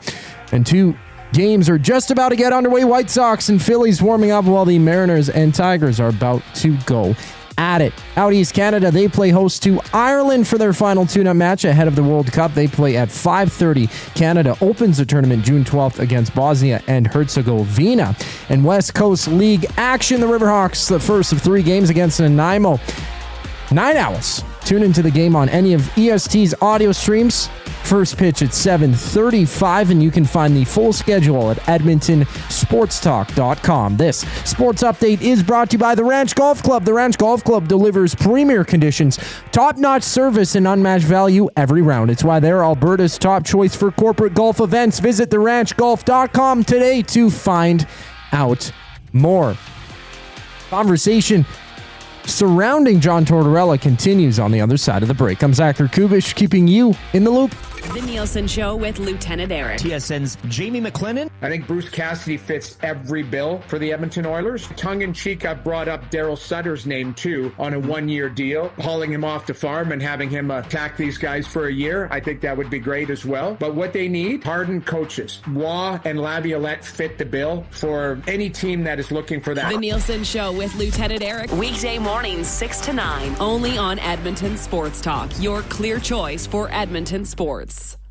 When you bet with Play Alberta, you give back to Alberta. That's because it's the only app in the province that puts all revenue directly back into supporting programs and services that Albertans rely on every day. So next time you place a wager on your favorite team, know that you're also making a difference across the province through Alberta's General Revenue Fund. Visit playalberta.ca/EST to learn more. That's playalberta.ca/EST. Must be 18 plus. If you gamble, use your game sense. When you cater with Royal Pizza, you're getting the same great pizzas, pastas, and salads you love, just bigger and built for a crowd. Perfect for teams, offices, or parties, Royal Pizza's catering brings real value around $10 per person. Delicious, high quality, and easy. If you like their pastas, you'll love their catering pastas even more. Visit royalpizza.ca or contact your local store for exact pricing and details. So come on home, Royal Pizza, still making it great. At Firehouse Subs, our subs are freshly toasted, stacked high, and crafted to satisfy. Each sub is piled high with premium meats, melty cheese, and toasted to perfection. Firehouse Subs brings bold flavor to every bite, all served on a freshly toasted roll. But we're not just feeding Edmonton, we're fueling it. Dig into the brisket hat trick, piled with slow-smoked brisket and melty cheese. Or go to the Firehouse Subs fan favorite, the Hook and Ladder. Made to order with smoked turkey, honey ham, and Monterey Jack cheese on a perfectly toasted roll. With 15 Firehouse Sub locations across Edmonton and the greater area, it's easy to grab a hot and hearty sub close to home. Firehouse Subs. Hot, hearty, made to satisfy. When gambling, set a budget before you play. Stay informed and visit GameSenseAB.ca to learn how. Remember, if you gamble, use your game sense. Hey sports fans, I'm Alistair Johnston with Canada Soccer. The biggest sporting event in the world is coming to Canada this summer, and we hope that you're just as excited as we are. It's a once-in-a-lifetime opportunity, and I can't wait to share it with the whole country. Sentinel Storage, official storage partner of Canada Soccer. Since 1952, William Huff has been the heartbeat of Edmonton's advertising world. From humble beginnings to a citywide powerhouse, we've been the go-to for signage from print to design and installation. Partnering with Edmonton's top sports franchises and major events, we've helped shape the city's global reputation. Our secret? Unmatched customer service, decades of experience, and a passion for excellence we call the William Huff Advantage. Visit us online at williamhuff.com.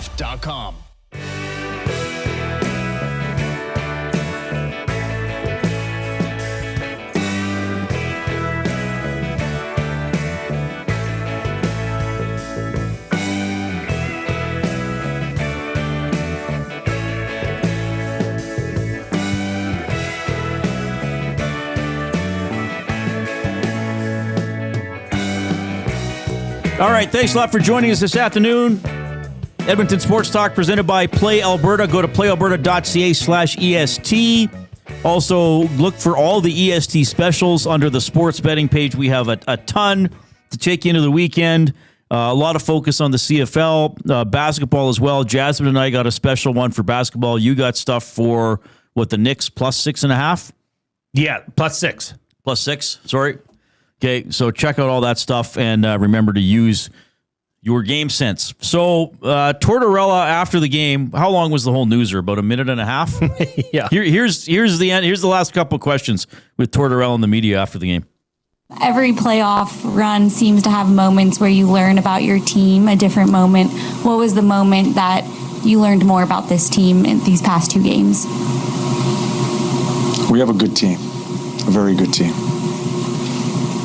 Anything else? Left side back row. You talked about the first 50 minutes. What can you tell us about what you think changed and added to their momentum? I have my thoughts. I'm not discussing it here. All right. That was pretty much the whole. He gave pretty short answers. Buying or selling for Damon Bunting, a consistent top-producing realtor in the greater Edmonton area for over 18 years. He and his team would love to help you find that right home or make the move from your current home. Community-driven, he understands what it takes to make a difference in our city. Check him out, DamonBunting.com, or Instagram handle, Damon Bunting Real Estate. Now, at least he did the media, which he didn't do, was that the second round? And he got the team, cost the team a pick, and did it. Look, this is just my whole thing with him.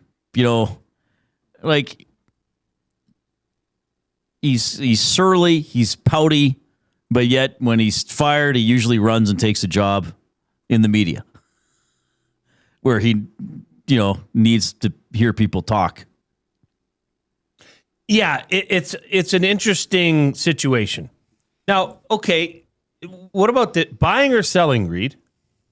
Head coaches should be able to, per game, skip the post-game availability for a $50,000 fine.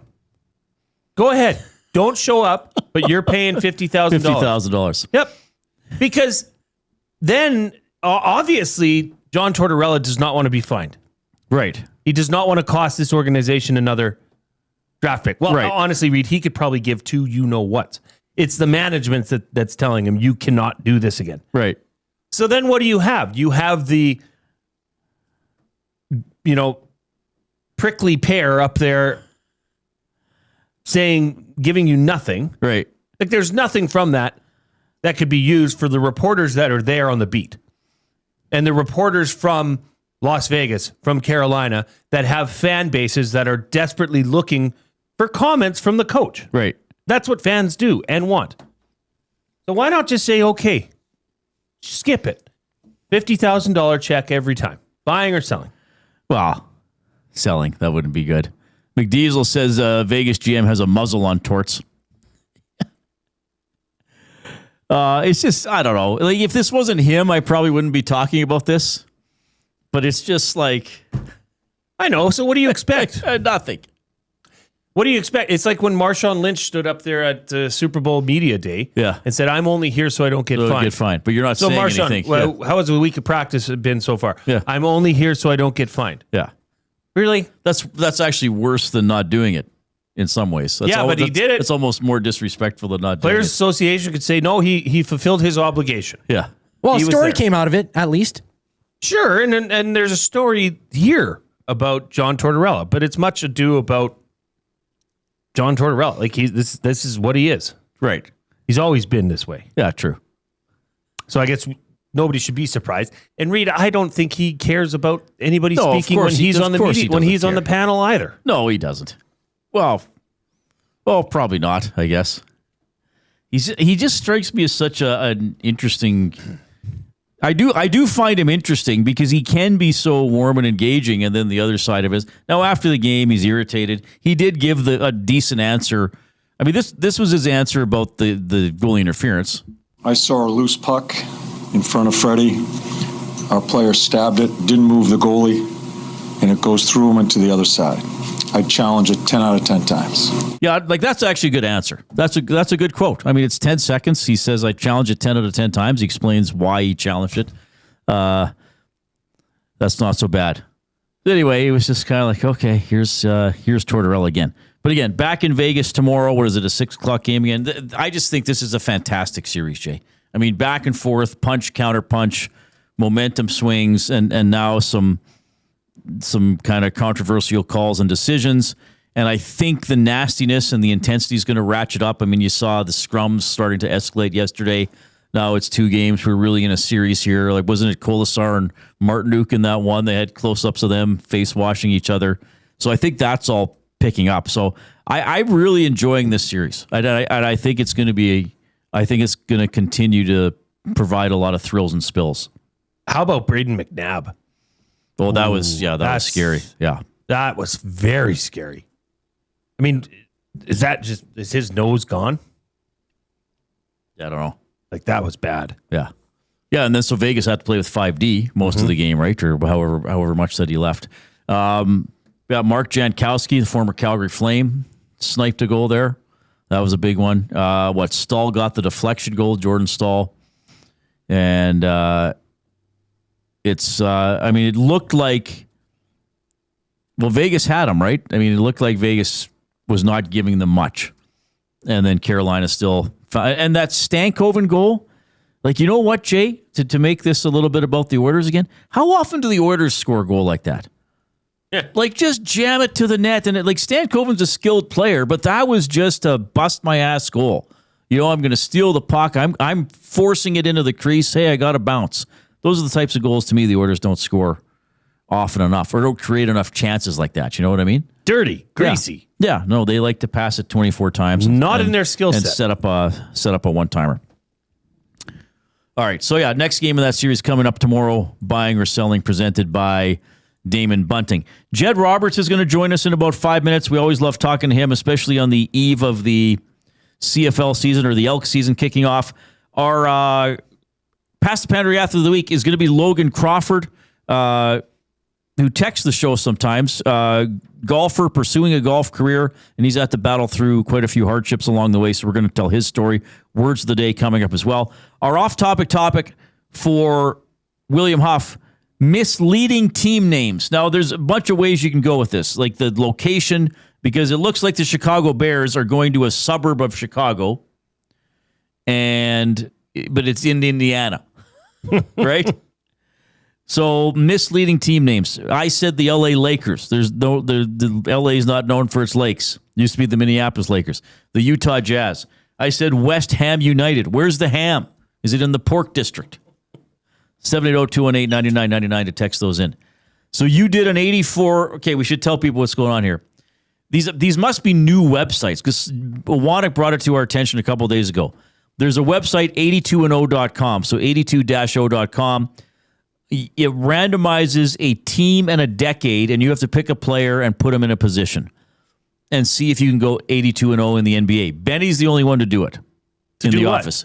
Benny went 82-0. I went 82-0. I thought, you did? I thought that Benny did. Ben. Oh, Benny went 78-5. You went 82-0, and you and I also both went 77-5. I'm sorry for not giving you credit for perfection. Thank you. Benny will be perfect someday. Someday. So now there's also 162and0.com for baseball, and there's 84-0 for hockey because hockey's going to 84 games next season. You just did this live? I saw Mex put it in the chat. Why aren't you concentrating on work? I saw this is part of work. I'm not going to other websites while I'm hosting. I'm not. It's not like I'm going on and playing online blackjack or something and play Alberta.ca while I'm trying to host the show. Max Pisozu said, can we have Reid and Jay do a live 84-0 team? Well, I'm not going to top this. I can do one right now. And then next, my team went 81-2-1. No, do you do hard mode or normal? Normal. I do hard mode. I don't know if you can see that. So here's the team, Reid. Kirill Kaprizov, left wing. Oh. Wayne Gretzky at center. Corey Perry at right wing. Shea Weber and Nicholas Lidstrom are my D-men. And Tony Esposito is the goaltender. It's not bad. Okay, I'm doing a team right now. Let's see what I get. That's pretty good. And I have gone, I thought I'd do better this team. I just went 62-19-3. My forwards are McKinnon between Ovechkin and Nieuwendyk. My D pairing is Quinn Hughes and Lidstrom. And my goalie's John Gibson. I did one as well. 77-7. Good job. Brendan Shanahan, left wing. Gilbert Perreault, center. Gilbert. Yeah. Excuse me, I'm not France. Mitch Marner, right wing. 2010s Toronto. Bobby Orr, 1970s. Of course, Boston. Drew Doughty and Patrick Waugh. This team had 163 points, one overtime shootout loss. It's pretty good. 81-2-1. Yeah, How many shutouts? My team wasn't even 25 shutouts. Who was your goal again? Esposito.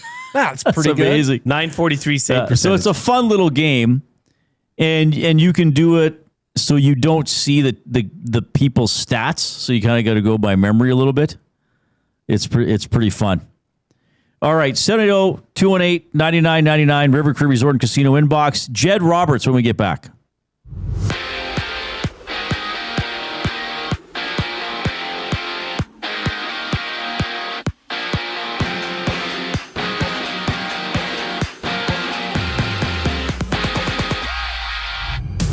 The Elks begin their season tomorrow against the REDBLACKS out in Ottawa. And for the game, Ottawa has ruled out starting running back Greg Bell with neck stiffness. Catch the Commonwealth Stadium Green and Gold kickoff show with Matt Awanek, Jason Milne right here on Edmonton Sports Talk. They set up the game.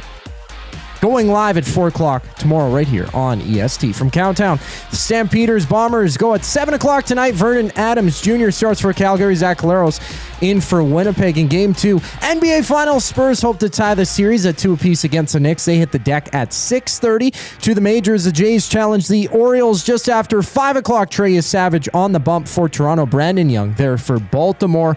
Right now, it's the Mariners Tigers. They're runless top of the first, and we see the White Sox warming up against the Phillies. Out East, Canada plays host to Ireland for their final tune-up match ahead of the World Cup. They play at 5:30. Canada opens the tournament next Friday against Bosnia and Herzegovina. This sports update is brought to you by Say the Reid Sport Medicine. Connor McDavid's got a team of specialists, and you've got a bag of frozen peas. Get the same locker room approach that's trusted by the best in the game. Call them at 780-460-9977 or visit their website at saythereidsportmed.ca to book an appointment today. Jed Roberts up next here on the Reid Wilkins Show. I'm Zachary Kubish, keeping you in the loop. The EST Hangout. So I'd say BC, Saskatchewan. I'm going to go with Edmonton third. So I'll say Edmonton, Calgary, Winnipeg at the bottom. I don't think Claros finishes the season. No. I think he gets hurt at some point and he's done for the season. And he's done for the career. Elgersma then comes in and it's the new era. The EST Hangout, presented by Sentinel Storage. Weekday mornings 9 to 11, only on Edmonton Sports Talk. Your clear choice for Edmonton sports. Goodwill is one shopper, finding something I never knew I needed. A jacket, a deal, one donor, letting go of something so someone else can move forward. One program participant, learning, trying, building skills, building confidence, building a future. One purchase, one donation, one job, one choice. Goodwill is the power of one, the power of one, the power of one, the power of one. Goodwill Industries of Alberta. It all starts with one. Looking for quality building materials and friendly advice? Visit us at Windsor Plywood Leduc, family owned and locally run since 1993. From interior materials for doors, flooring, baseboards, and all the finishing touches to all you need for your outdoor projects like cedar lumber for decks and fences, plus all the plywood you'd need. Our full-time on-staff carpenter can help with anything odd-sized or custom, and from domestic hardwoods to exotic selections, we've got you covered. And if we don't have it, we'll track it down for you. Windsor Plywood Leduc. We're the experts you need to know. When you bet with Play Alberta, you give back to Alberta. That's because it's the only app in the province that puts all revenue directly back into supporting programs and services that Albertans rely on every day. So next time you place a wager on your favorite team, know that you're also making a difference across the province through Alberta's General Revenue Fund. Visit playalberta.ca/EST to learn more. That's playalberta.ca/EST. Must be 18 plus. If you gamble, use your game sense. Hey sports fans, I'm Alistair Johnston with Canada Soccer. The biggest sporting event in the world is coming to Canada this summer, and we hope that you're just as excited as we are. It's a once-in-a-lifetime opportunity, and I can't wait to share it with the whole country. Sentinel Storage, official storage partner of Canada Soccer.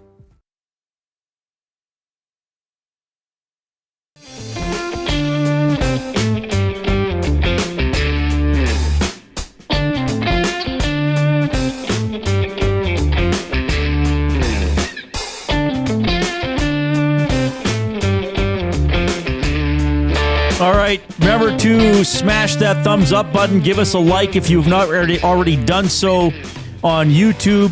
2/3 of the way to 100, just past the halfway point of the show. So over an hour to get us to 100 thumbs. Do not be a pleasure delayer, though. Get in there and click right away. Our next guest always deserves a thumbs up. He joins us on the Oil Country Towing video hotline. Oil Country Towing, Edmonton's most trusted 24/7 roadside rescue team.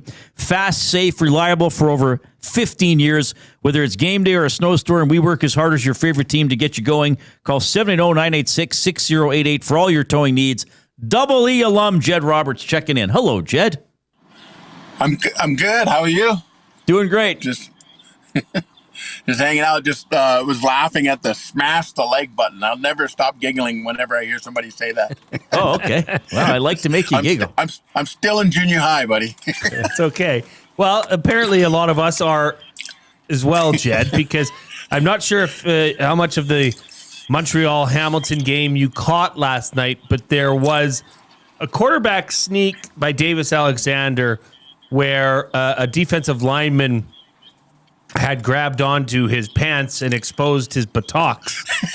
And the cable cam from directly above sure showed everything.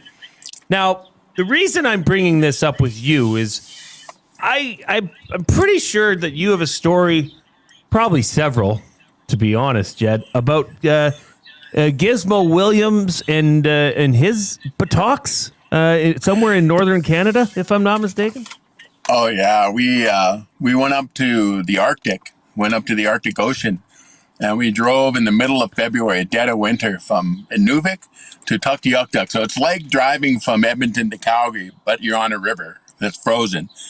And you have to kind of get your head around that you're on ice and you could fall through the ice at any minute, and Giz was terrified. He wouldn't get out of the car for the first, hour or two. But then after a while, we kind of became numb to it because we were going to go up to Tuktoyaktuk and do some school talks, right? And just before we got to where you could see Tuk, there, the ocean, the river, the Mackenzie River opened up in the Delta. It was just one of the most beautiful sights I've ever seen. I think when I'm on my deathbed, it'll be one of the final scenes. It was one of the most beautiful things I've ever seen because it was just white as far as the eye could see. And we were with the RCMP and we stopped the RCMP SUV and we were going for, a break to stretch out our legs or whatever. And I'm admiring the view, and then all of a sudden I see this dark whiz go right past me, and I can feel the breeze as he goes by, and I look, and there's Gizmo running off into the distance on the ice with nothing on but his boots. And it's minus 42 degrees. And I'm like, what is this guy doing? So I looked back at Benny and Willie, and I said, let's lock him out. Let's go. So we went back to the car, and we locked him out. And Giz came back running because he had slid all the way across the ice for about maybe 30 yards when he tried to stop. And then he was like running in slow motion trying to get back to the car. And we wouldn't open it up. And he was going from one side to the other. And it was so cold, Reid and Jay, that his tears were freezing on his face. Oh. And he was crying. He was like, Jed, please let me in, Jed. So I got out off the other side. And I ran around and I hit him as hard as I could on his buttocks, and I left these big, giant, ashy handprints on each cheek. He was not impressed. So we finally let him back in the car, and he did not say a word for the next hour. And that is the quietest I have ever known that man to be. Okay, now I have questions, Jed. There are times in life where you might be like, well, I need to be nude. To me, that would not be a situation. What prompted Giz to be nude in that scenario? Okay, well, I have to kind of go back. Giz has a propensity for disrobing. Right, you have really odd times, and there were times like, and then you can talk to Blake, you can talk to Rod, you can talk to anybody that's played with Giz.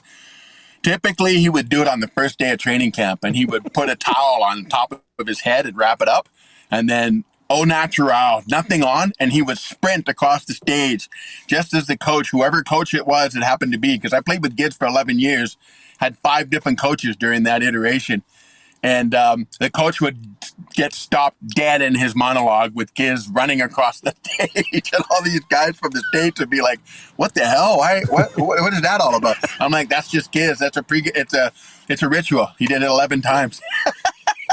It's awesome. So he just decided he'd be like, what would it be like to be nude when it's this cold? He just didn't have a barrier. I don't think he thought that through, Reid. He didn't think it through. So that was one of the times, that's one of the few times I've ever seen him get kind of caught where he was like, you know what, I probably shouldn't have done that. Okay.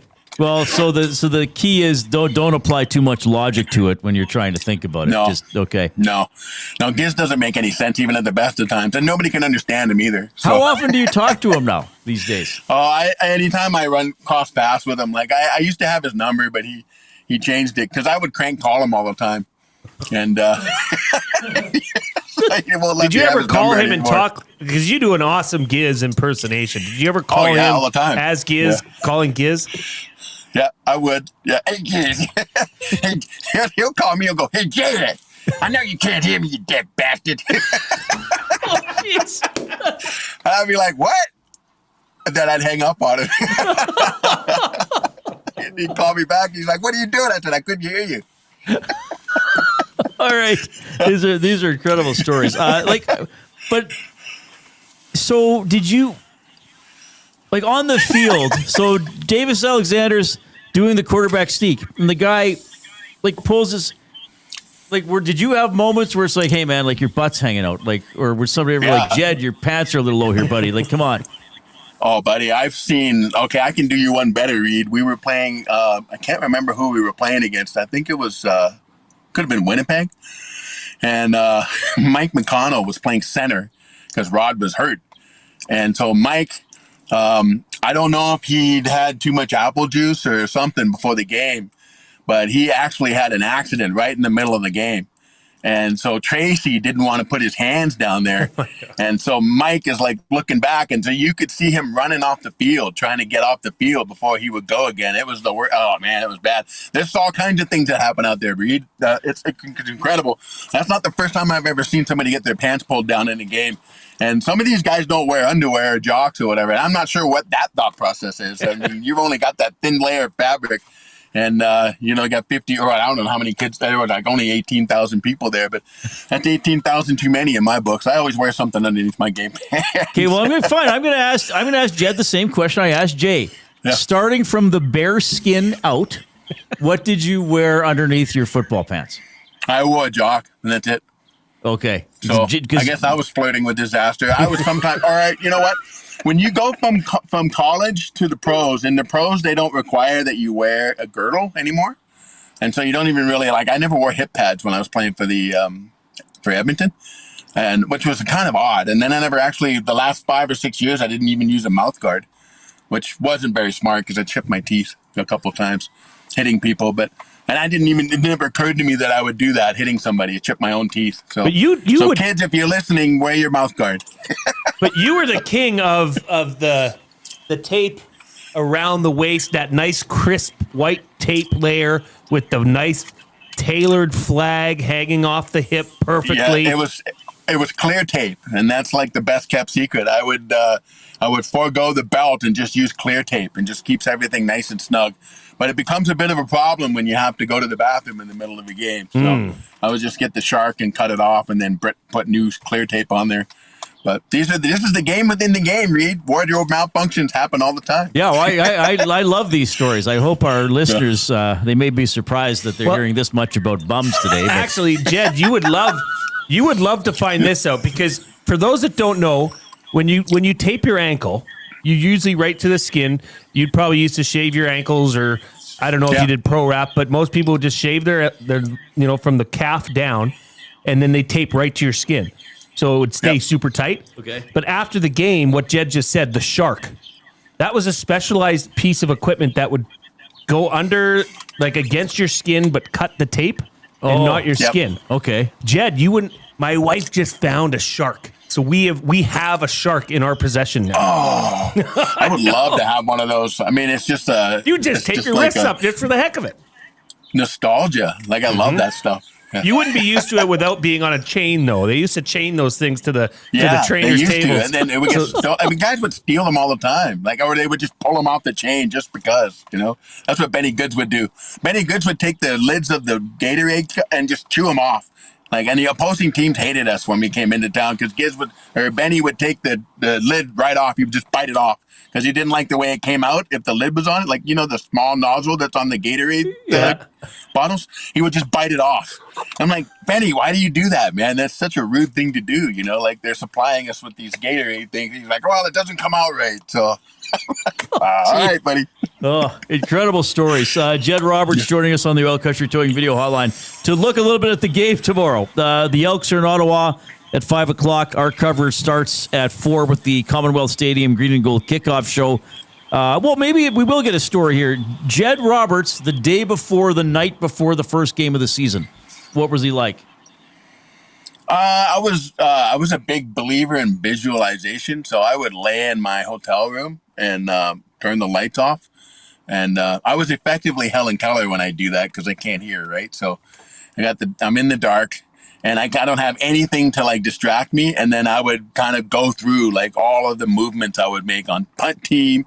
And then I would visualize myself having perfect reps, like perfect, getting the sack or whatever. There's a lot of benefit to that. And that was something that I learned from Kirk Gibson, the baseball player that played for the Dodgers there. He was also a great sprinter in college, and he also played football. He was a really good football player, but one of the greatest baseball players of all time. And he was a big believer in visualization. So I was doing that way back in the day, and that was something that I think helped keep me in the league for 13 years. So that was my kind of pregame thing. And of course, depending on the year and depending on the teammate, I would have to go to that city's version of Hooters. And that night before the game, that was my only ritual. Chris Hardy was my Hooters buddy for the last few years. So, but you didn't have any special, Brown, like first game of the year, you didn't have any special nerves or... No, I would usually call my dad. Like dad, my late father, when he was alive, I would call him. And that was kind of my thing. And then I would call my mother. And back in those days, cell phones were about the size of, briefcases. So we were using payphones and long distance calling cards. So I would find a phone and sometimes like even in the concourse there, I'd be in my full uniform, like in Saskatchewan at Taylor Field, talking to my mom with the bands walking right by me and, yelling stuff at me. And I'm like, beat it. I'm talking to my mom, beat it, In terms of your expectations for this year's team, I mean, Jay and I are going to go over the lineup here, but, they've added some players. They've certainly added some size. I think Ed wanted to do that for sure. How do they get off to a good start tomorrow? What are you looking for? Well, I've been saying this. I think I said this before on the shows that you got to win the early ones, especially when you're a young team. And this team now, mind you, is not exactly young in terms of like years played, but in terms of how long they've been playing together. If you look at their offensive line, all of those guys have been together for 4 years now, 3 or 4 years. And so those guys are building continuity. And I think they've, it'll be interesting to see what happens at left tackle. I think that's one of the big questions going in. I think, will the receiving game, will the receivers play better this year? Will the D-line play better? Like the D-line, I think, played below expectations last year. I think that this team will surprise some people. I think if they can win the early ones, they'll be right in their mix for, winning the division at the end of the year. I think that as long as they stay healthy, knock on wood, this team will surprise a lot of people. My picks this week were the Alouettes, and the Alouettes have already come through. And I picked Calgary, and then I picked Edmonton. So we'll see what happens. Jed Roberts joining us here, courtesy of the Oil Country Towing Hotline. Jed, as a player that played on the defensive side of the ball, you know all too well what it takes to stop the run game.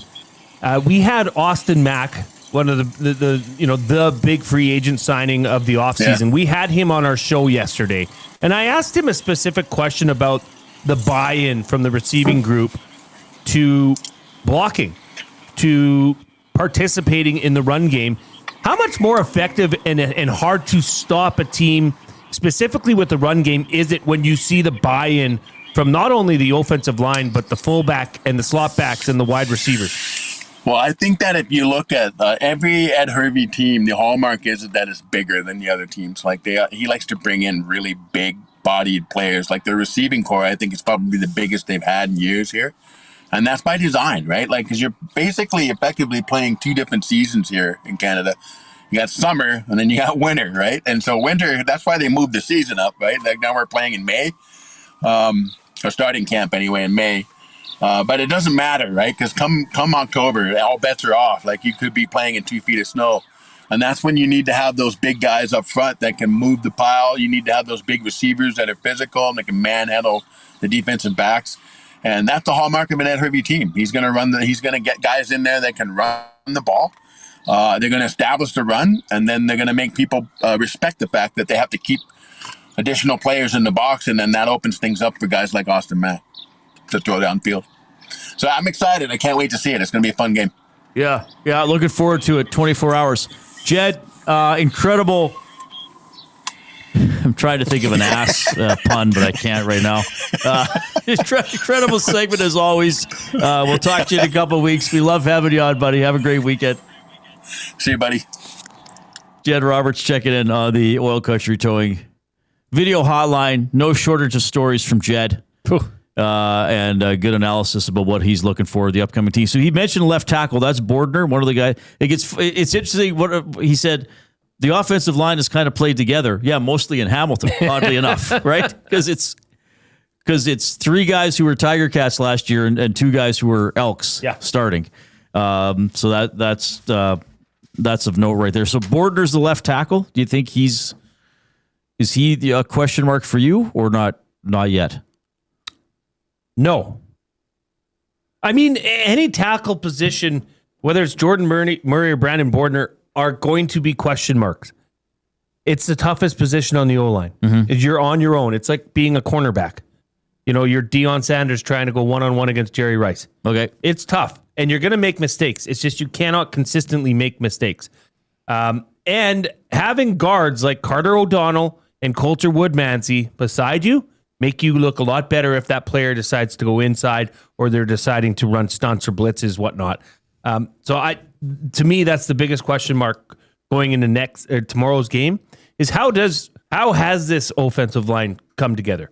How do they look as a unit? Are they moving together in the same direction? Are they giving Cody Fajardo a clean pocket? That's really what I want. Because guess what? If they are giving Cody Fajardo a clean pocket, then they can beat you with the pass and then come back to it with a run or vice versa. Set up one way or another. All right. Well, we'll look more at the Elks roster and some keys to the game tomorrow when we get back. Logan Crawford, our Past the Pantry Athlete of the Week, in about 20 minutes. Words of the Day still coming up as well. Remember, if you have not already given us a thumbs up on YouTube, click that like button. We want to get to 100 thumbs. We need 30. Let's go. If you haven't clicked, if you're on one of the audio streams and you have time to come in and click that or clink, you can toast us as well. Send us a toast. That'd be all right. Somebody said they went 82-0.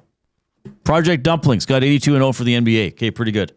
So you got 82-0 in the NBA, and you have hockey 81-2-1. Yep, pretty good. You're the king. I'm the king of the castle. I did the baseball one. It's hard.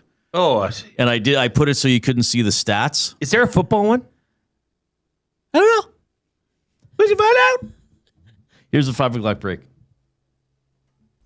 2 guys and a goalie. Hire it or fire it, Joaquin. Combines in pro sports are a waste of time. I believe in hockey they are.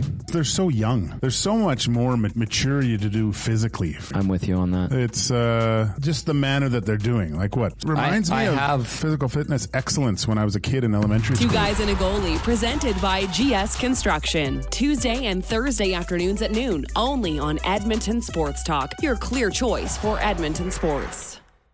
When you bet with Play Alberta, you give back to Alberta. That's because it's the only app in the province that puts all revenue directly back into supporting programs and services that Albertans rely on every day. So next time you place a wager on your favorite team, know that you're also making a difference across the province through Alberta's General Revenue Fund. Visit playalberta.ca/EST to learn more. That's playalberta.ca/EST. Must be 18 plus. If you gamble, use your game sense. The Canadian Brewhouse has a happy hour for any scenario. You finished work early? Happy hour. You finished work because you accidentally hit reply all to the entire company? Big happy hour. Your boss said, great job. Happy hour. Your boss said, per my last email. Ugh, emergency happy hour. You finally closed the big deal. Happy hour. With a huge selection of ice cold drinks and great food, the Canadian Brewhouse has a happy hour for whatever just happened at work. The Canadian Brewhouse. Your day just got happier. It doesn't start on game day. It starts before kickoff, before the first snap, before the noise, before everyone else. This is Edmonton football. The only way to experience it is being there when it happens. Every hit, catch, and touchdown. Season seats, flex packs, groups, single games. There's a way in for everyone. Edmonton Elks, our city, our year. Get your seats now at goelks.com/tickets. River Cree Resort and Casino and K97 proudly present Prism and Aldanova. May 29th in the venue. Tickets at rivercreeresort.com. River Cree Resort and Casino. Excitement. Bet on it. Some of us are walking, others are biking. Together, we are accelerating the pace of MS research breakthroughs. This May, join Sentinel Storage at an MS walk in your community. Sentinel Storage, proud partner of MS Canada. Time for a new career in 2026? Or maybe your kid is still pondering their path. Good news! Weiss Johnson is hiring. It's Dennis, and not only are we hiring for heating and air conditioning, we're also looking for experienced plumbers and gas fitters. With the growth in residential development, there's no shortage of opportunities at Weiss Johnson. Choose your path with us. Learn from one of the industry leaders, and we will grow together. Receive great benefits and school reimbursement as well. Visit weiss-johnson.com today.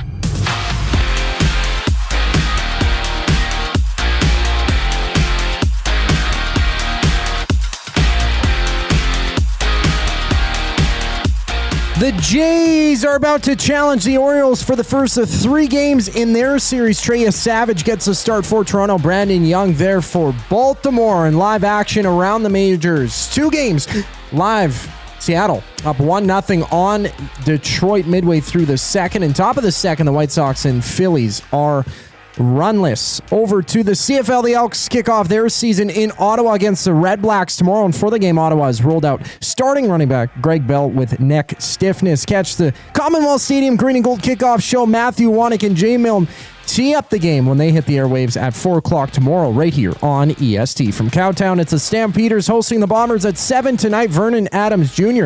gets the call for Calgary. Zach Caleros for Winnipeg. In Game 2 NBA Finals, it's the Spurs hoping to tie the series at 1 apiece against the Knicks. They hit the deck at 6:30. Out East Canada, they play host to Ireland for their final tune-up match ahead of the World Cup. They hit the pitch at 5:30 with Canada opening the tournament against Bosnia and Herzegovina next Friday. I'm Zachary Kubish. That was your sports update. The third and final hour of the Reid Wilkins Show starts right now.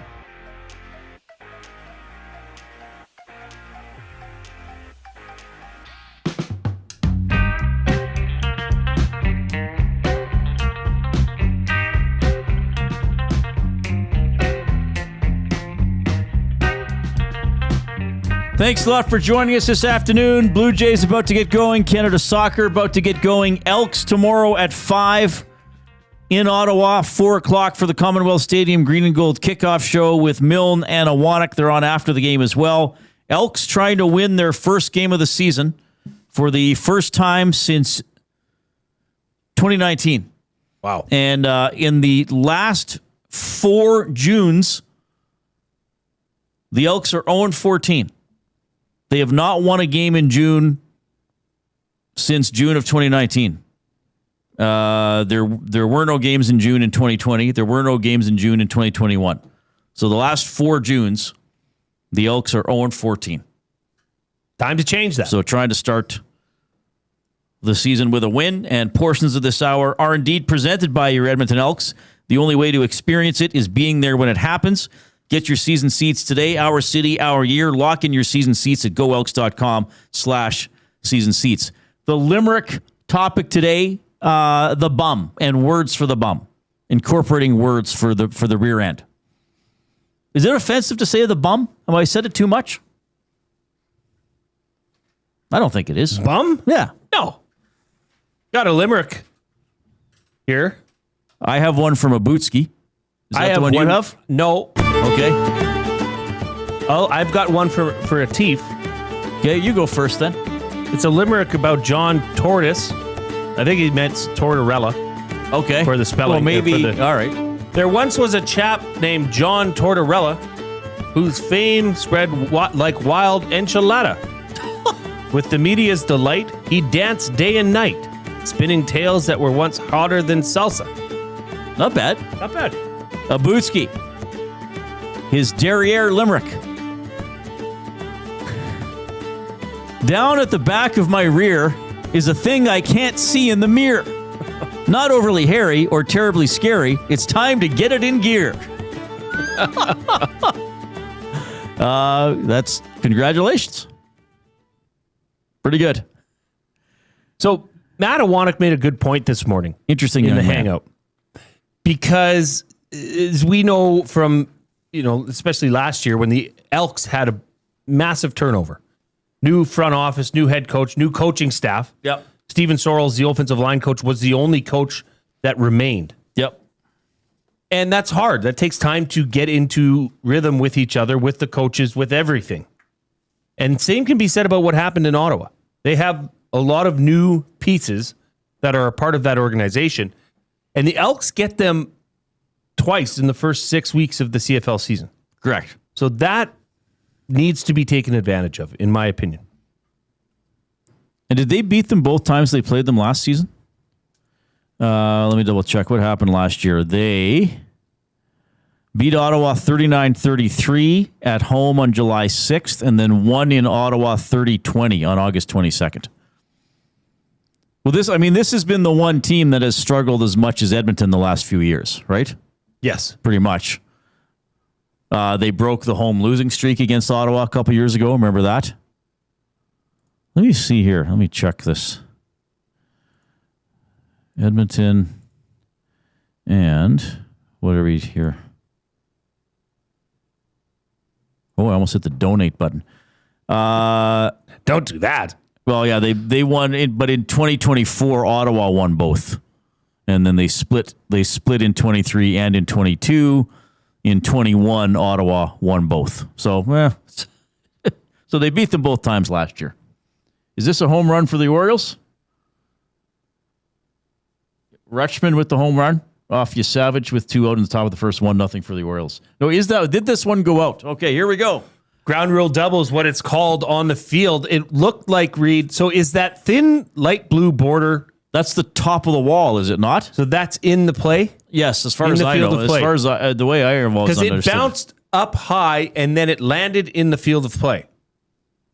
Well, so then why wouldn't it just be a ball in play then?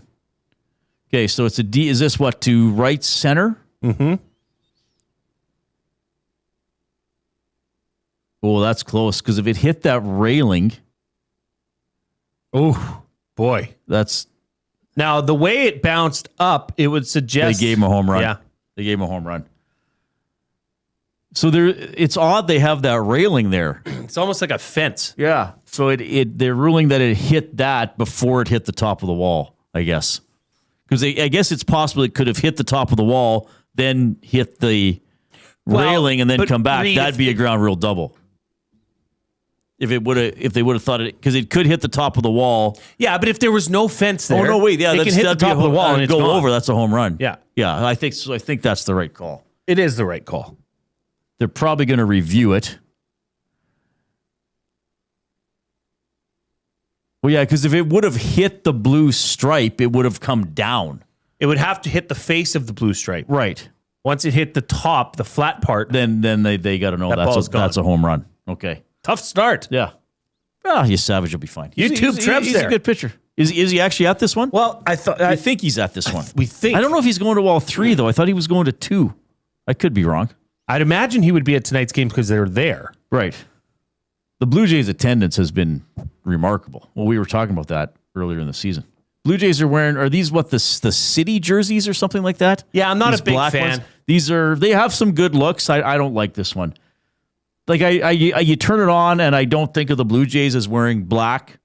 The names and numbers are not great to see. Like it's a blue name on black. The numbers are red, but they're not filled in. It's just an outline, so they don't really stand out. Play-by-play caller's nightmare. Yeah. I mean, I guess in baseball it's not as fluid, so you know who's who. But the Blue Jays have some good looks. Like the what is it? Powder blue, baby blue. That's a good look. You know, Oh, the just Blue a Jays classic uniforms of our Joe Carter of our 90s youth. Blue Jays. That'll do. That'll do just fine. Yeah. All right. So Elks tomorrow. Are you just saying run the damn ball? Is that all it comes down to for you? I'm going to say that a lot. But run the damn ball or just give it to Rankin somewhere. Get him outside of the tackles. Maybe a swing pass. I mean, I've seen it in both exhibition games, a screen pass, Reid. That was something that was lacking from this offense last year.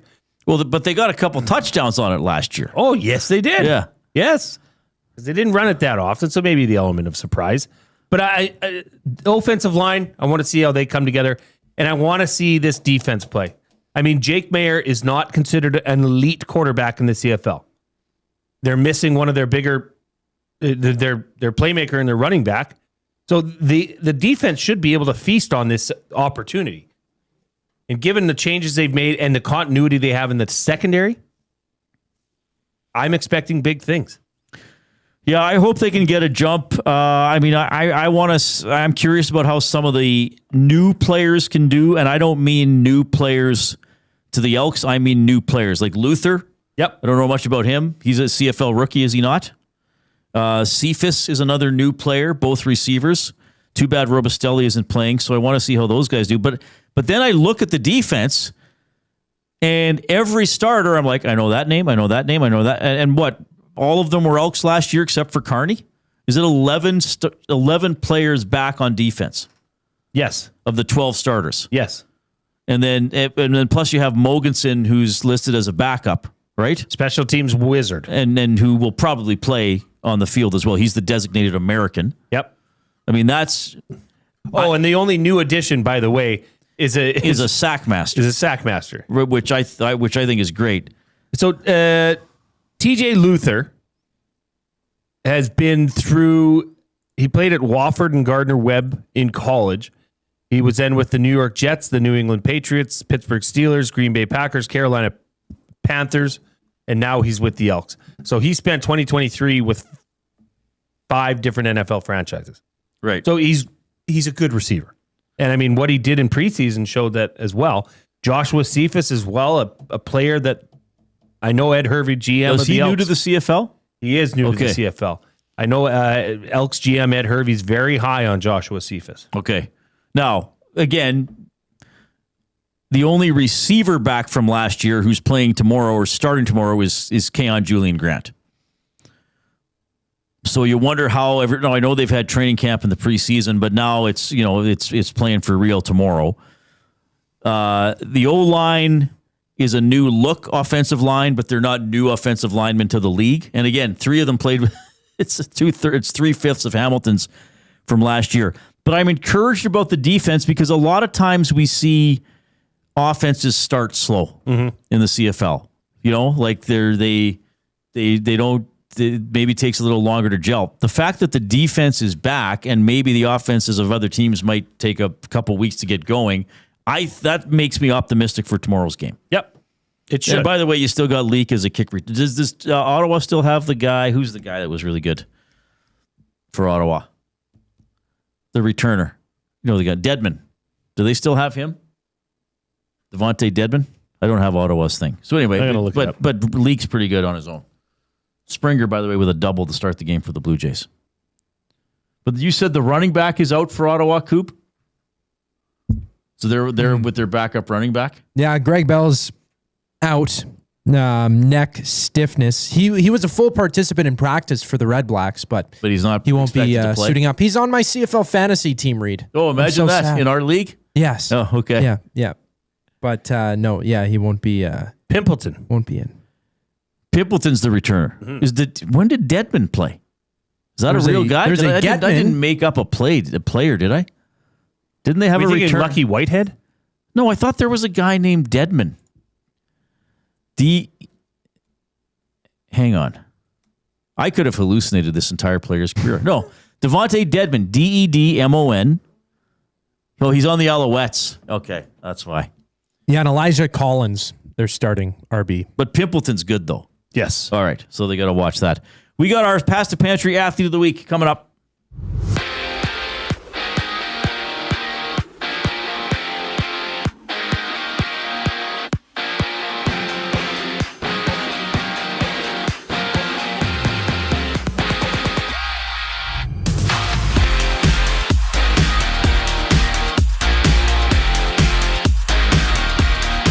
Jays and Orioles are live for the first of 3 games in their set. Toronto trailing 1-0 bottom first inning. Braden Young on the mound there for the Orioles. Runner on second base for the Jays. No outs. Nathan Lucas up at bat. And for the Riverhawks, they're out in Nanaimo against the Night Owls, opening their series. First pitch at 7:35. Tune into the game right here on EST's audio streams. Find the full broadcast schedule at edmontonsportstalk.com. And the Elks, they begin their season on the road against the REDBLACKS tomorrow. For the game, Ottawa has ruled out starting running back Reid Wilkins with neck stiffness. It will be Elijah Collins stepping up in his place. Catch the Commonwealth Stadium Green and Gold kickoff show. Matt Awanek, J. Milne. See up the game when they hit the airwaves at 4 o'clock tomorrow right here on EST. And tonight it's the Stampeders hosting the Bombers at 7. Vernon Adams Jr. against Zach Caleros for the QB matchup. Game 2, NBA Finals. Spurs hope to tie the series at 1 apiece against the Knicks. They hit the deck at 6:30, and Canada is set to play host to Ireland for the final tune-up match ahead of the World Cup. They play in just about 10 minutes. Canada opens the tournament June 12th against Bosnia and Herzegovina. The athlete of the week for Pasta Pantry. Up next here on the Reid Wilkins Show, I'm Zachary Kubish, keeping you up to date. One shopper. Finding something I never knew I needed. A jacket, a deal, one donor. Letting go of something so someone else can move forward. One program participant. Learning. Trying. Building skills. Building confidence. Building a future. One purchase, one donation, One job. One choice. Goodwill is the power of one, the power of one, the power of one, the power of one. Goodwill Industries of Alberta. It all starts with one.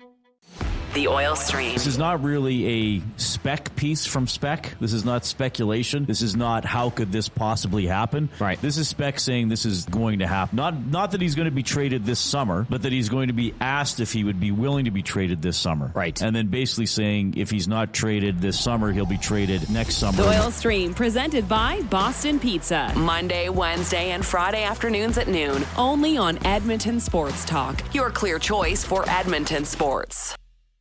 When you bet with Play Alberta, you give back to Alberta. That's because it's the only app in the province that puts all revenue directly back into supporting programs and services that Albertans rely on every day. So next time you place a wager on your favorite team, know that you're also making a difference across the province through Alberta's General Revenue Fund. Visit playalberta.ca/EST to learn more. That's playalberta.ca/EST. Must be 18 plus. If you gamble, use your game sense.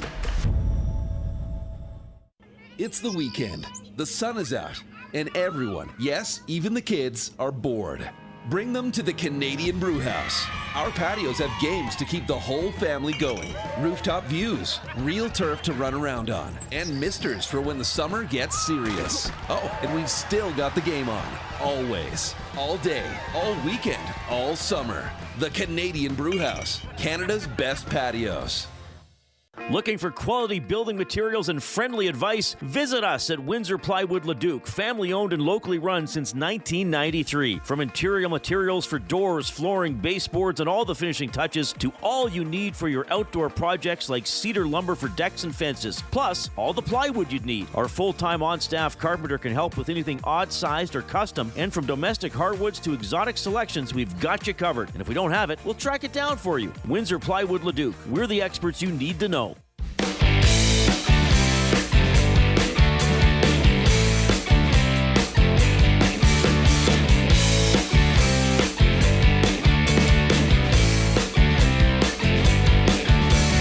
Okay, appreciate you tuning in this afternoon. Blue Jays pulling even in the bottom of the first, so 1-1 against the Baltimore Orioles. Canada Soccer, that one's just underway, isn't it? Where are we in that one? Just about to start. Just about to start. Thank you very much, Coop. Taking you into the weekend here. Hope you have a good one planned. We're having a blast on the show today. Give us a thumbs up on YouTube if you have not done so already. We always love this segment. It is our Pasta Pantry Athlete of the Week. Pasta Pantry for over 30 years in Sherwood Park. Pasta Pantry serving hot, delicious comfort food made right in their kitchen, doing it fast so you can slow down. They're a family at Pasta Pantry. When you go there, you are one of the family. Check out the Pasta Pantry in Sherwood Park, your home of the pregame meal. Pleased to welcome to the show, he's been a listener for quite a while, golfer Logan Crawford is our Pasta Pantry Athlete of the Week. Logan, it's Reid and Jay. How are you doing? I'm good, you? We're doing very well, buddy. Thanks for making time for us. So did you golf today? How's your game? I golfed in the rain today, yeah. You golfed in the rain? Where were you golfing today? Just at Vermilion. Out by Vermilion. Okay, awesome stuff. So how old are you now, and how long have you been golfing? I am 30 now, and I got serious with the game when I was about 9. And who got you into it? Like, who got you really fired up and out there playing? It was my grandfather, my dad's side. He has a lot on a golf course, and so I would go there every summer and golf with him. Awesome. And were you pretty good right away, or when did you start getting good? So before then, I was big into hockey, like most people. And then right around that age 9 is when I started to see how good I actually was at it. And then from there on, I got involved in the junior tour events and just kind of have grown from there. Okay, now you play. So where did you play? Didn't you play in college or university? What's the story there? Yeah, so after high school, I had offers to go south of the border.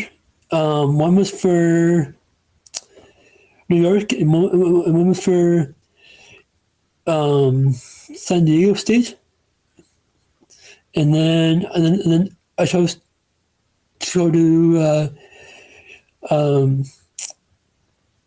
RDC instead. Right. In Thunder. So who did you play? Like, how did that work when you were playing at RDC? Like, did you go around and play tournaments? Was it match play? How did it go? So basically how it worked is we would have our tryouts first week of September, and then we would rank our team based on the scores that we shot. So then from there on, you would take your best. You'd have your 5 players that would count towards your team score, but then you would take the top 4 of the 5. So Logan, one of the reasons we want to talk to you, and thanks for sharing your story, Logan Crawford's the Athlete of the Week. You've had some tough luck over the years. Can you share with everybody a couple of things that you've had to battle through to keep your golf career going? So in 2021, I managed to get into a couple of PGA Tour Americas events, and then that same year, I ended up hitting a deer carcass on the road, and it totaled my car.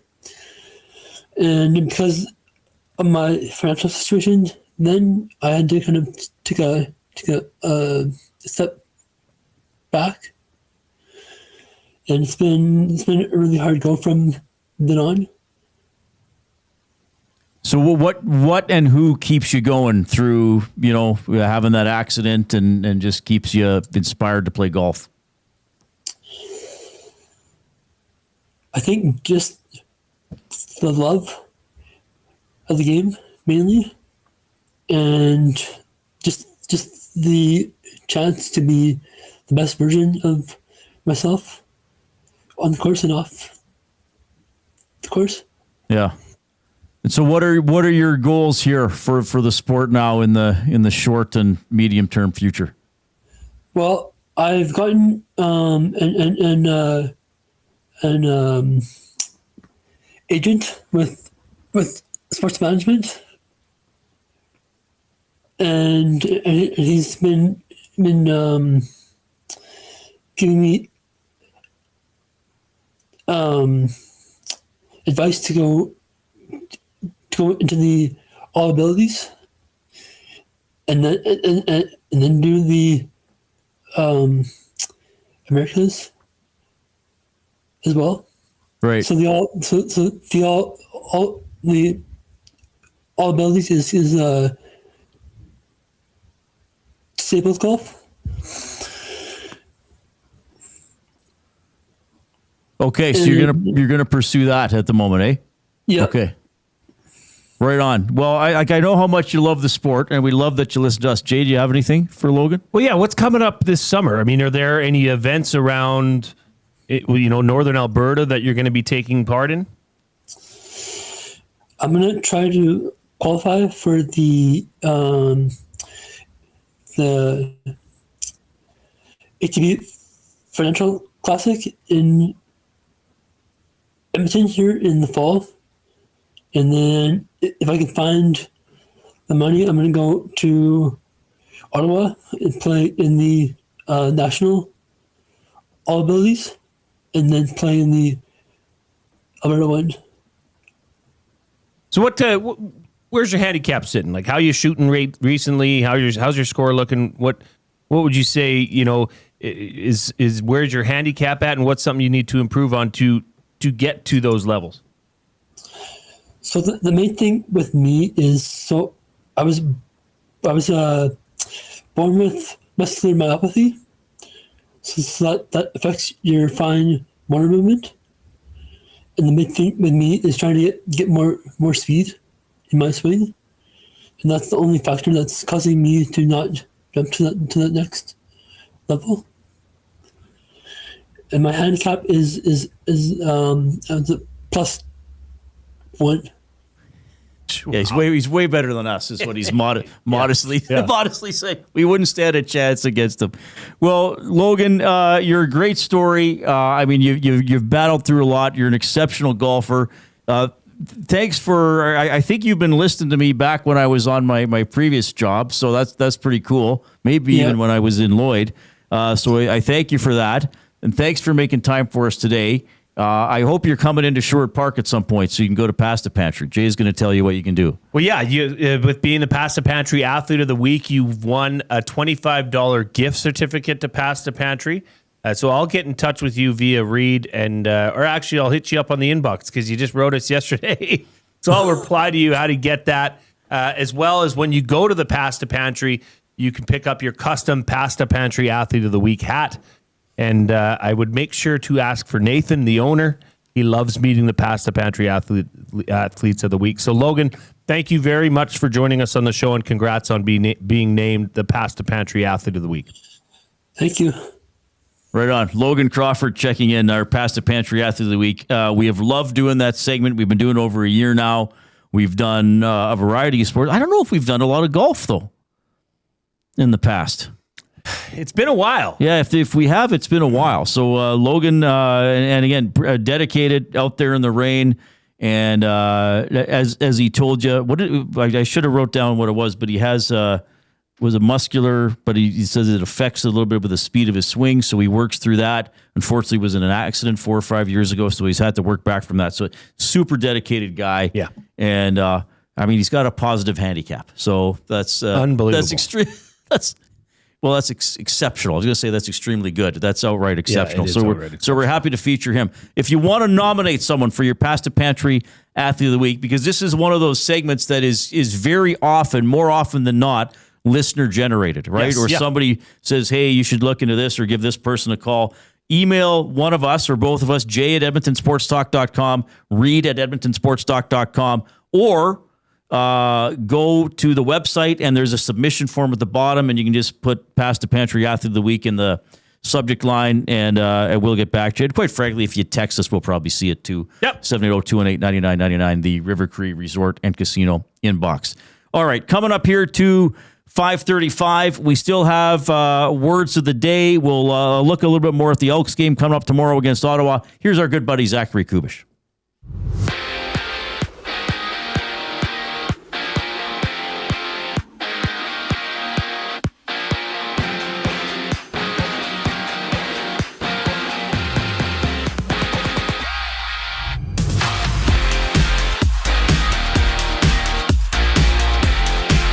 Jays in action, currently bottom second inning against the Orioles. That game's knotted at 1-aside.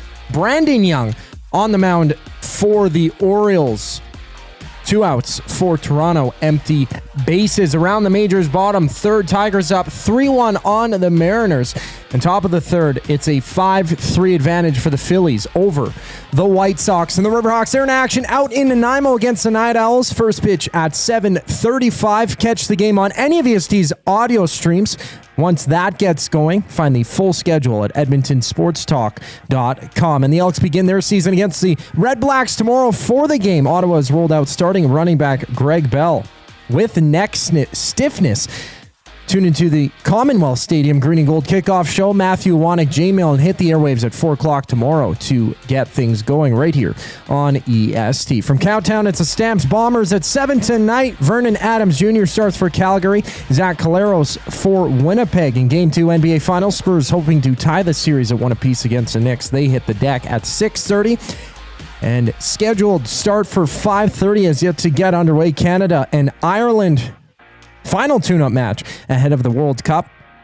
Canada in action, opening the tournament Friday against Bosnia and Herzegovina. This sports update is brought to you by Paramount Flooring. Edmonton is expecting some changes this offseason, and I'm talking about your flooring. Paramount Flooring brings over 30 years of trusted service and expert installation. No permission is needed to speak with them. Visit their showroom, open 7 days a week, or online at paramountflooring.ca.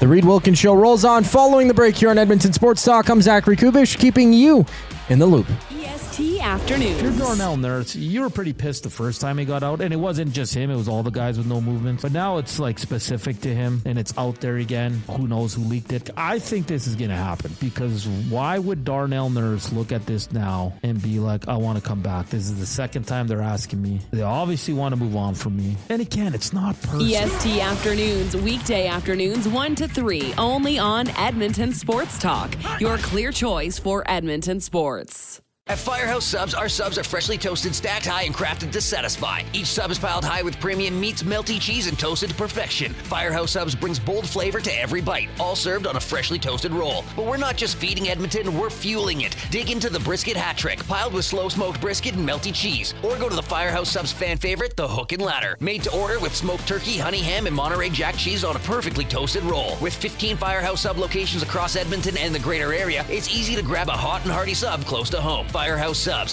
Hot, hearty, made to satisfy. River Cree Resort and Casino and K97 proudly present Prism and Aldanova. May 29th in the venue. Tickets at rivercreeresort.com. River Cree Resort and Casino. Excitement. Bet on it. Hi there. If you're like me, you like to picture yourself in luxury, even though there's absolutely no way you can afford it. And if you can, well, even better. Thankfully, I picture myself in something that is luxury, but still absolutely affordable, like the all-new Mazda CX-90 from Park Mazda. With the new luxury features like facial recognition settings and quilted detail Napa leather seating, I can pretend to be comfortable with all of my proper settings activated without even touching a button, thanks to Mitch Lewicki and the great staff at Park Mazda. I like to picture Mitch Lewicki as a ninja fighting off evil samurai. Park Mazda, your dealer for life in Sherwood Park off Y Road, parkmazda.ca. Your brand deserves more than just a whisper, it deserves a buzz. At the Hive Product Marketing, they specialize in promotional products that bring the buzz. From eye-catching giveaways to unforgettable keepsakes, they got the perfect products to make your brand stand out and get noticed. Visit the Hive Product Marketing and let them create the buzz your business deserves. The Hive Product Marketing, the official merch partner of Edmonton Sports Talk. Visit them online at thehiveproductmarketing.com. Looking for a winning strategy for your retirement? Contact me, Joaquin Gage at K4 Financial, where expertise meets dedication. I will always look for a careful approach to your retirement, ensuring your financial future is secure. From tailored strategies to clear, actionable advice, I'm here to guide you every step of the way. Don't leave your future to chance. Get in touch with me, Joaquin Gage, today at k4financial.ca or email joaquin.gage@k4financial.ca to start planning for a brighter future and a more secure retirement. Is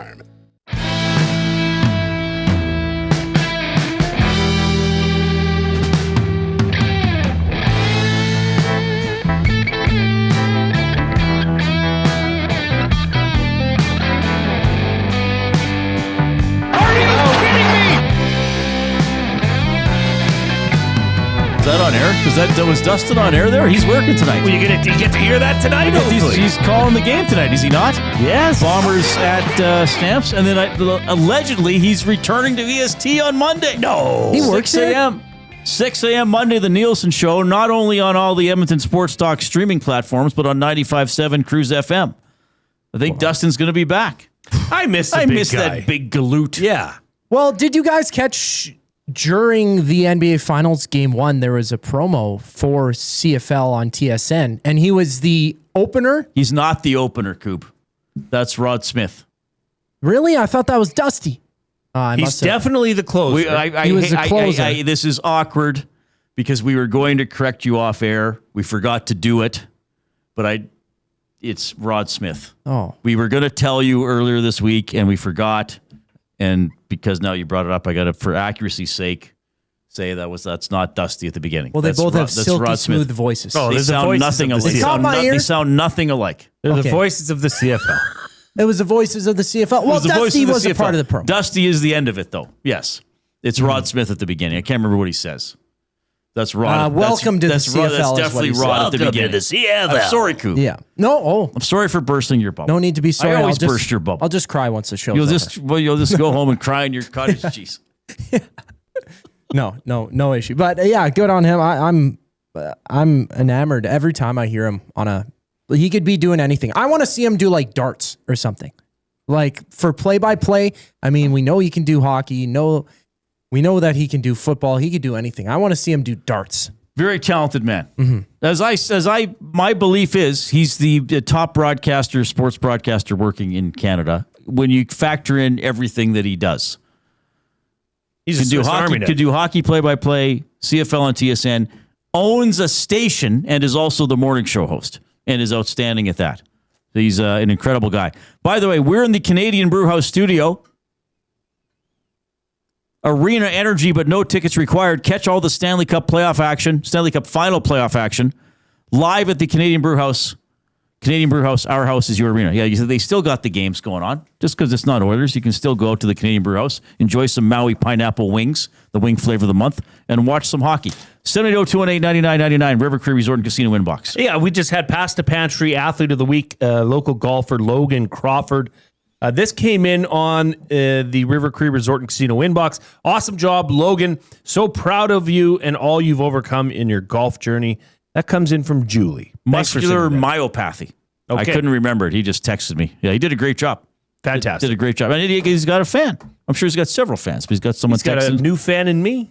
Yeah, that's awesome. Go, Logan, go. Yeah, Past the Pantry Athlete of the Week. We love, what is it, Nathan? Are they going to be a Taste of Edmonton again? Of course they are. Taste of Edmonton is like in 5 or 6 weeks. We're like, the summer's almost over.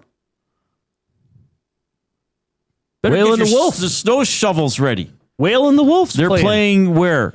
Are they doing? Is this public Taste yet? Of Edmonton, yeah, it's public. Yeah, Friday night, and then I believe Sunday night at K-Days. Are they doing a K-Days set? Yeah, that's awesome. Fantastic. Aren't they the headliner the night they're at Taste? Oh yeah.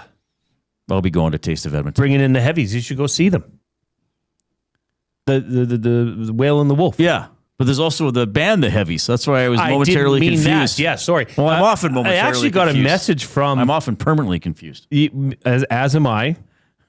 I got a message not that long ago.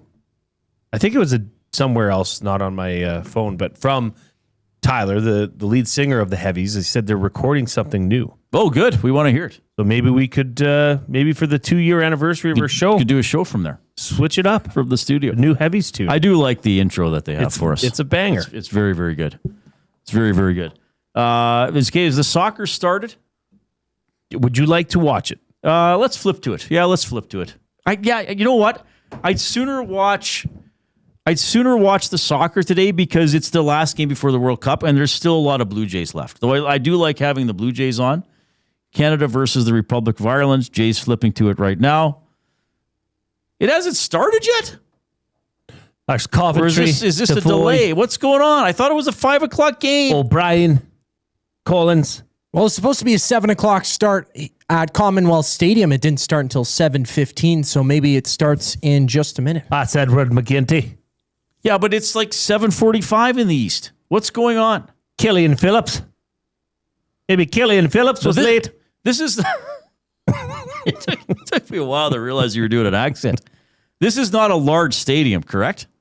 That's Saputo Stadium? In Montreal? In Montreal, yeah. Hang on a second here. Yeah, it's a 5:30 start. So yeah, 5:45. All right, well, I was wrong the entire time. But yeah, I think for today, we're watching at work, and I guess we're done in about 10 minutes. But I'd sooner have this on, just because this could be really getting ready to go. Because if we don't look good or something, I think Ireland 59th in the world, Canada 30th, and Ireland didn't qualify, so we probably threw some money at them to come play us. Why do they spell Ireland like that? How do they spell it? They spelled it Irlande. No, there's an E. No, there's not. Oh, that's the French spelling. That's the French spelling. That one with the E at the end. Sorry. Okay. Yeah. But the English spelling is the way we spell it. Oh, yeah. Because the message boards here, I think, are en français. Oh, yeah, right. And these are black kits? Yes. And we're going to wear, at the World Cup, we're wearing white one game, black one game, and red in another game. That's the rumor. Yeah. These kits, I don't know. They're okay. They're just okay. Yeah. I'm sorry. I'm going to sound like an old man yelling at the clouds, but no part of Canada, to me, like the red and the white should be the colors. I mean, red and black together can look pretty good. It's just a lot of black. But and there's no red on them at all. Like from this distance, you don't know which. If it didn't say Canada v. Ireland, you wouldn't know. So closer up, there's the Canada soccer logo on the left breast, right? And it looks like there's like flecks on the jersey, but looks like somebody took a paintbrush and went just randomly, flicked the paintbrush on it. But it's fine. Tune-up game for Canada here. Yes, send-off game. The Saputo Cheese Stadium. This comes in from Winnipeg Kev, who also, I must have missed it. Sorry, Winnipeg Kev. Winnipeg Kev often drives from Winnipeg to Edmonton. So he sent this limerick in. Oh, I didn't know that. There once was a driver quite glum, with miles still ahead, growing numb. Every bump, every rut seemed to pick on their butt. Till Edmonton's lights saved their bum. That's quite good. Very good. Butt and bum worked in. Very good. Sheesh in the nasty chat says, sounds like Dusty could do more, slacker, LOL. I could not do what he does. Here's the thing. I would collapse. I need my rest. No, okay. He's tireless. The part that I really feel for him with, because it's easy to say, okay, yeah, he's in Kelowna calling the Memorial Cup. Oh, he's in Calgary for a Friday night CFL game. That's fun. That's the fun part of the job. Yes. That's what he lives for. What you don't really see is that he's been away from his family for 3.5 weeks. Yeah. That's hard. And you can't just go out and hang out in these cities constantly. I mean, I think it can be kind of maybe a little lonely at times. Absolutely. Yeah. Yeah. We don't want Dusty to be. I should text him right now. I'm going to text him right now. Why don't you text him a selfie of you? Love you, buddy. And then I'll be touching your shoulder. Hang on. What do you want me to do? We'll take a selfie. You always think of the weirdest things. Like people say I'm weird. Try working with Jason Milne. Like those sofas at Ricky's Furniture must have been out of their minds. At Yvonne's Furniture. Why do you have a timer on a selfie? They counted down from 5 to take that photo. So I know when it's going to be taken. But you're in control. But sometimes you might want to set it down and go back and take it, right? I guess. And now I don't know how to shut it off. I don't know how to change it. Oh no! Isn't it normal to have a timer on your selfie? Dustin says, "Love you too." Wow, I wonder if he's listening. No, because I texted him, "Love you, buddy."